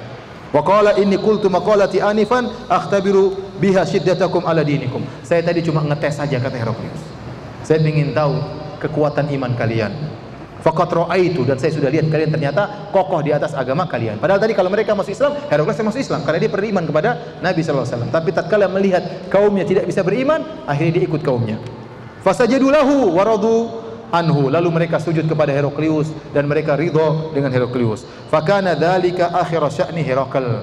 Dan itulah kondisi terakhir Heraklius. Oleh karenanya para ulama khilaf, apakah Heraklius meninggal dalam kondisi kafir atau tidak? Di antara bukti dia bertahan di atas agamanya, dia mengirim pasukan untuk menyerang kaum muslimin dalam perang Mu'tah, Ghazwah Mu'tah yang terjadi pada tahun 8 Hijriah, sekitar 2 tahun setelah ini.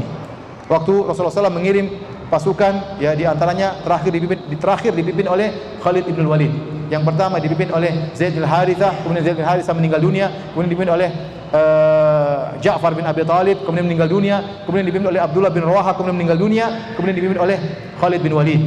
3.000 pasukan lawan 200.000. Itu namanya perang apa? Perang apa? Mu'tah. Pasukan kaum muslimin cuma 3.000, sementara pasukan Romawi 200.000. Yang kirim siapa? Heraklius. Itu menunjukkan dia menyatakan perang terhadap Muhammad sallallahu alaihi wasallam. Dari sini sebagian ulama mengatakan Heraklius mati dalam kondisi kafir. Buktinya dia ngeyel, tetap aja menyerang kaum muslimin. Sebagian ulama mengatakan tidak. Heraklius belum tentu meninggal dalam kondisi kafir. Mungkin dia kafir karena terpaksa. Dan orang terpaksa, ya, kita tidak tahu bagaimana hakikatnya. Dan ini yang disyaratkan oleh Ibnu Hajar dalam Fathul Bari. Dan dia mengatakan itulah kenapa Al-Imam Al-Bukhari membuka kitab Bad'il Wahyi dengan innamal a'malu binniyat, kemudian menutup dengan kisah Heraklius. Seakan-akan Imam Bukhari berkata Heraklius tergantung niatnya. Innamal a'malu binniyat. Ya. Apakah dia niatnya masuk Islam atau tidak? Apakah dia melawan Nabi karena ketakutan atau tidak? Itu urusan dia dengan Allah Subhanahu wa taala. Yang jelas saya tidak tahu bagaimana hakikat dari Heraklius, tapi zahirnya dia terikut dengan rakyatnya dan tidak beriman kepada Nabi sallallahu alaihi wasallam. Baik, hadirin yang dirahmati Allah Subhanahu wa taala, apa hubungannya kisah Heraklius ini tentang berdialognya dengan Abu Sufyan dengan judul bab Bad'il Wahyi? Apa hubungannya? Bab tentang permulaan wahyu dengan kisah Heraklius ini apa hubungannya? Kenapa Imam Al-Bukhari membawakan hadis tentang Heraklius sebagai dalil dari tentang permulaan wahyu? Ada yang tahu atau tidak? Apa hubungannya? Ada yang tahu?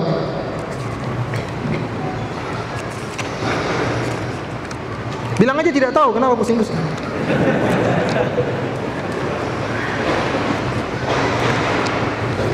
Wallahu a'lam bishawab. Sebagian ulama berpendapat seperti Ibnul Mulaqin, dia mengatakan ya bahwasanya hubungan hadis ini dengan bab ya tentang sifat-sifat Rasul yang diutus wahyu kepadanya. Ya, karena dalam hadis ini Heraklius bertanya, apakah Rasulullah demikianlah para Rasul seperti itu? Apakah Nabi seperti ini, Muhammad seperti ini, demikianlah para Rasul sebelumnya seperti itu. Nah, hadis Heraklius ini bercerita tentang permulaan wahyu kepada Nabi, demikianlah sifat-sifat Nabi terdahulu juga mirip dengan sifat-sifat Nabi Muhammad sallallahu alaihi wasallam, sama-sama memiliki nasab yang tinggi, sama-sama bapaknya bukanlah raja misalnya, atau sama-sama pengikutnya adalah orang-orang yang lemah, dan seterusnya. Ya, wallahu alam bisawab. Demikian para hadirin dan hadirat yang dirahmati Allah Subhanahu wa taala, alhamdulillah kita sudah selesai dari bab yang pertama, Badil Wahyi. Alhamdulillah, insyaallah pekan depan kita akan masuk dalam kitab yang kedua, ya, Kitabul Iman. Kitabul Iman, tentang iman.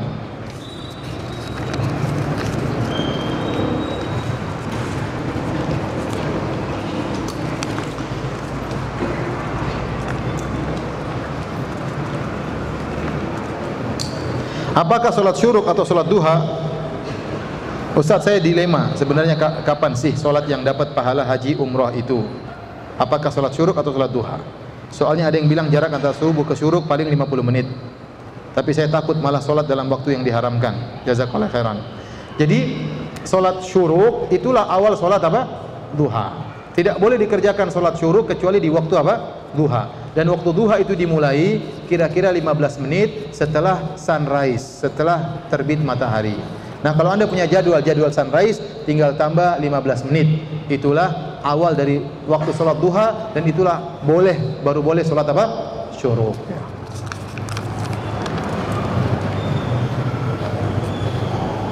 Saya seorang pemuda berusia 23 tahun yang sudah bekerja dan sangat ingin menikah. Tetapi calon wanita masih bekerja dan kuliah. Saya diminta untuk menunggu sampai beberapa tahun karena masih membiayai orang tuanya yang sudah tidak bekerja. Lalu saya ingin akad terlebih dahulu, tapi belum tinggal serumah, dan kita akan tinggal serumah apabila sudah walimah 2-3 tahun lagi, supaya apabila saya ngobrol, teleponan, chatting tidak berdosa karena sudah halal. Bagaimana Ustaz? Ini ide yang cemerlang. Seandainya terjadi apa-apa, ya nggak masalah, apa susahnya? Yang penting sudah halal, ya, nggak apa-apa. Dan kebiasaan orang-orang Arab, mereka akad nikah terkadang hidup barengan belakangan. Lihatlah Rasulullah SAW menikah dengan Aisyah tatkala Aisyah berumur 6 tahun. Kemudian baru menggauli Aisyah, tinggal serumah baru tatkala Aisyah berumur apa? 9 tahun. Jadi ente mirip dengan Nabi SAW. 2-3 tahun berikutnya baru ketemu. Ya, tapi selamat menderita, ya. Maksud saya bertahan, bersabar, bukan selamat, tapi bersabarlah dalam penderitaan penantian. Tapi itu ide yang bagus, ya, ide yang bagus. Bagaimana dengan kalimat alif lam mim, alif lam ra dan sebagainya pada Al-Qur'an? Menghadapi alif lam mim, alif lam ra, kaf ha ya ain sad, sad qaf, ya. Apa lagi? Dan selain-lainnya, ha mim dan selainnya. Sebagian salaf berusaha menafsirkan maksudnya alif lam maksudnya apa, mim maksudnya apa. Namun pendapat yang kuat adalah huruf-huruf tersebut tidak perlu ditafsirkan, karena huruf-huruf tersebut memang bukan kata. Bagaimana kita mau menafsirkan alif maksudnya apa, lam maksudnya apa, ra maksudnya apa, to maksudnya apa, ha maksudnya, itu bukan kata. Yang bisa kita pahami kalau sudah dirangkaikan menjadi apa? Kata. Paham? Baru bisa kita pahami. Oleh karenanya yang dipilih oleh para ulama, pendapat yang kuat, alif lam mim, alif lam ra dan seterusnya, itu adalah pembukaan surat untuk menunjukkan kepada orang-orang Quraisy, wahai orang-orang Arab Quraisy, Al-Qur'an ini adalah turun dengan bahasa kalian. Yang di antara huruf-hurufnya adalah alif lam mim, di antara huruf-hurufnya adalah alif lam ra, di antara huruf-hurufnya adalah ha mim, di antara hurufnya adalah toha, di antara hurufnya kaf ha ya ain sad dan seterusnya. Ya, namun meskipun turun dalam bahasa Arab dengan huruf-huruf yang bisa kalian ucapkan, kalian tidak bisa mendatangkan seperti Al-Qur'an. Paham maksudnya? Jadi awal dari surat tersebut sebagai tanbih, sebagai peringatan bahwasanya Al-Qur'an turun dengan bahasa Arab dengan huruf-huruf yang keluar dari mulut kalian, namun kalian tidak bisa mendatangkan seperti Al-Qur'an. Ini menunjukkan Al-Qur'an dari Allah Subhanahu wa taala.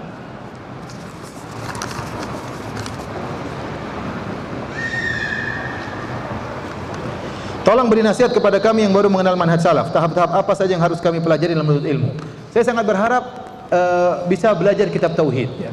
Alhamdulillah ada pengajian kitab tauhid, ya. Kajian saya di Masjid Al-Fattah, ya, tiap Senin malam, dan itu saya rasa kitab yang sangat penting. Seharusnya seorang yang ingin bertauhid harusnya tamat buku itu. Seharusnya tamat buku itu. Berusaha untuk menamat, tidak harus, tapi maksud saya berusaha untuk bisa menamatkan kitab tauhid, ya, agar dia paham betul tentang makna tauhid. Ya. Karena kalau dia tidak tamatkan buku itu, dia akan kurang paham tentang masalah tauhid. Dan kitab tauhid mengajarkan tauhid secara terperinci dan mengajarkan macam-macam kesyirikan secara terperinci. Dan saya rasa wallahu alam itu buku terbaik yang pernah saya baca, kitab tauhid. Ya. Maka belajar kitab tauhid. Kemudian juga belajar misalnya ya bahasa Arab, itu sangat penting juga, bahasa Arab. Ya. Kalau antum tidak tahu bahasa Arab, repot, kapan bisa berkembang? Ya. Tidak bisa berkembang ilmu agama Anda kalau Anda tidak mengerti bahasa Arab. Ya, belajar meskipun hanya seminggu sekali. Cari orang, kalau perlu panggil seorang yang bisa bahasa Arab, kita gaji dia datang seminggu sekali ngajarin kita bahasa Arab. Nanti tidak terasa antum 2 tahun sudah mulai bisa membaca kitab gundul. Yang tadinya gundul sudah mulai kelihatan gondrong. Ya. Antum mulai paham. Ya. Ini sangat penting. Antum begitu nanti antum sudah mulai tambah ilmu, alhamdulillah. Sudah mulai bisa ngaji bawa kitab gundul ya.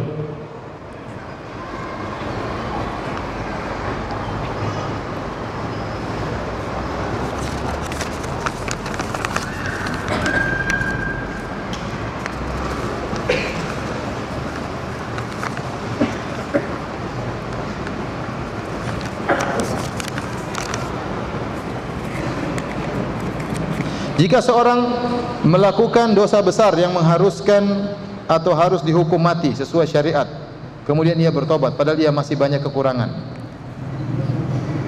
Contoh, bacaan Al-Quran masih belum sempurna, ilmu agama masih kurang. Apakah harus belajar dulu kemudian menerima hukum mati itu? Jika ada janji kepada keluarga untuk menyekolahkan keluarganya, apakah janji itu harus dipenuhi dulu kemudian ia dihukum mati? Wah, ini mengerikan sekali ya. Jika seorang melakukan dosa besar yang mengharuskan atau harus dihukum mati sesuai syariat, kemudian ia bertobat, mau dihukum mati sama siapa? Ya? Antum kalau di Indonesia melakukan dosa besar yang seharusnya dihukum mati namun tidak diterapkan hukum had di tanah air kita, ya sudah, antum bertobat kepada Allah. Contoh, seorang laki berzina, hukumannya apa? Dirajam sampai mati. Kalau antum pernah berzina dan antum sudah punya istri atau antum sudah punya suami, maka bertobat kepada Allah. Ya. Tidak perlu antum lapor-lapor ke orang, tidak perlu cerita kepada siapapun, ya. Bertobat kepada Allah, ya, dan bertekad untuk tidak mengulangi. Karena itu dosa besar, bahaya kalau Anda meninggal dalam kondisi demikian, ya. Jadi maksud saya, bagaimana nih mau dihukum mati sementara ya tidak diterapkan di tanah air kita, ya. Nah, kalau orang sudah tahu bakalan dihukum mati, ya segera bertobat kepada Allah. Segera mulai baca Al-Quran, banyak-banyak ikut pengajian, ya, agar dia bertemu dengan Allah dalam kondisi full keimanannya. Dahulu Rasulullah SAW menyurati Raja Heraklius untuk mengajak kepada Islam. Bagaimana kalau sekarang ulama, ustadz menyurati para raja, presiden, mengajak kepada manhaj salaf? Mungkin ya. Suratnya sampai enggak, saya enggak tahu. Mungkin ya. Enggak apa-apa. Bahkan kata Syekh Utsaimin rahimahullah, jangan seorang merendahkan dirinya, tulis surat kepada pembesar-pembesar. Siapa tahu dia baca kemudian masuk di hatinya. Kita enggak tahu. Iman datang dengan sebab-sebab yang terkadang tidak kita duga. Saya diceritain sama seorang doktor, seorang syekh dari Saudi, dia cerita, ada seorang wanita masuk Islam gara-gara perkara sepele. Dia punya pacar orang Islam, berzina sama dia, sama perempuan ini. Setiap kali berzina itu pacarnya mandi junub. Kamu mandi apa? Ini mandi junub. Dalam Islam begitu. Dia pingin tahu, akhirnya masuk Islam. Ini agama gara-gara perkara sepele. Padahal habis berzina, ini pacarnya kena mandi junub. Ternyata Islam mengajarkan apa? Kebersihan. Masuk Islam gara-gara perkara yang terkadang sangat sederhana. Terkadang sangat sederhana. Ada seorang masuk Islam gara-gara apa? Gara-gara masalah hadis. Dia ikut dengar orang Islam, dalam hadisnya haddatsana an fulan, haddatsana. Kok hadis-hadisnya orang Islam ada sanadnya? Buka Injil nggak ada sanadnya. Gara-gara itu dia masuk Islam. Banyak. Oleh karena bisa jadi kita nulis surat, ya, mudah-mudahan sampai kepada para pembesar. Kalau mereka dapat hidayah, kan banyak yang dapat keuntungan. Tulis saja, yang mudah-mudahan sampai, ya. Mudah-mudahan sampai. Tapi saya belum pernah nulis surat.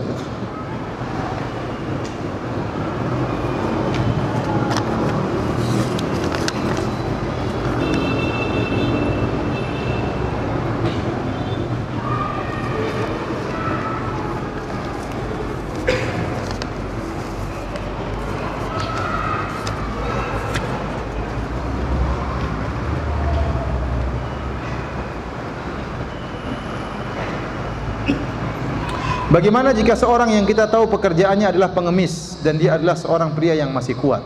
Apakah tetap kita berikan uang kepada pengemis itu? Bagaimana cara yang hikmah? Anda kalau mau kasih pengemis, kasih, silakan. Ya. Kalau Anda ingin menjadikan dia berhenti dari pekerjaannya mengemis, ya Anda arahkan. Ya. Tapi kalau dia mengemis, ya Anda mau kasih, enggak terserah Anda. Apalagi Anda lihat dia masih dalam kondisi apa? Muda. Ya, saya pernah di Masjidil Haram, ya, ada orang minta-minta, maka ada yang marah-marah di dalam Masjidil Haram di Mekah. Ada yang tegur, ada orang luar negur, kata dia, akhi, kalau ente kasih, kalau enggak. Dia mengemis, kenapa? Dia tahu ada orang yang mau kasih. Alhamdulillah dia tidak mencuri, tidak merampok, tidak. Udah mau kasih, enggak usah apa kalau mau nasihati dengan cara yang baik. Itu masuk dalam hati saya. Kalau antum mau kasih, mau nasihati. Ya. Memang pengemis pekerjaan terhina, tapi lebih terhina kalau mencuri, merampok dan yang lainnya. Jadi apa namanya yang suka saya dengar di Indonesia banyak orang dicegat di jalan, dibunuh, apa namanya? Begal, ya. Begal apa jegal? Begal, ya. Jadi kalau antum mau nasihati silakan. Datang baik-baik, nasihati baik-baik. Pak, Bapak masih sehat, kenapa tidak bekerja? Ya. Sampaikan, siapa tahu dia dapat nasihat. Tapi kalau yang minta misalnya memang cacat, memang perlu, ya kasih aja, ya, tidak usah ragu-ragu.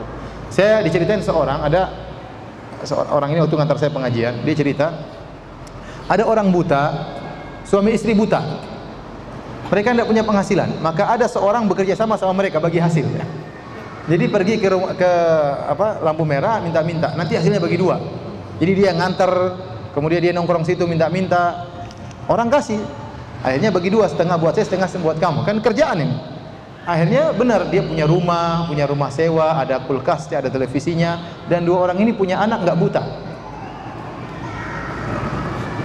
Punya anak apa nggak buta. Artinya ya terkadang memang kita harus kasih. Siapa yang mau jamin kehidupan dia? Beda kan, misalnya saya tahu di Arab Saudi ada janda dikasih kalau nggak salah tiap bulan 4.000 real. Ada santunan dari apa? Pemerintah. Di negeri kita belum, mungkin tidak semua dapat santunan karena masih banyak kekurangan di pemerintah. Ya. Nah, orang-orang seperti ini siapa yang nyantuni? Terpaksa dia mengemis. Nah, kalau kita lihat orang seperti ini kita kasih aja. Kalau nggak mau kasih nggak usah dimaki-maki. Kalau mau kasih silakan apa? Kasih, ya. Demikian saja para hadirin yang dirahmati Allah Subhanahu wa taala, kajian kita insyaallah kita lanjutkan lagi pada Senin depan. Kurang lebihnya saya mohon maaf, yang benar datang dari Allah Subhanahu wa taala, yang salah dari saya dan dari syaitan. Semoga Allah ampuni dosa-dosa kita semua. Subhanallahi bihamdik, asyhadu an la ilaha illa anta, astaghfiruka wa atubu ilaik. Assalamualaikum warahmatullahi wabarakatuh.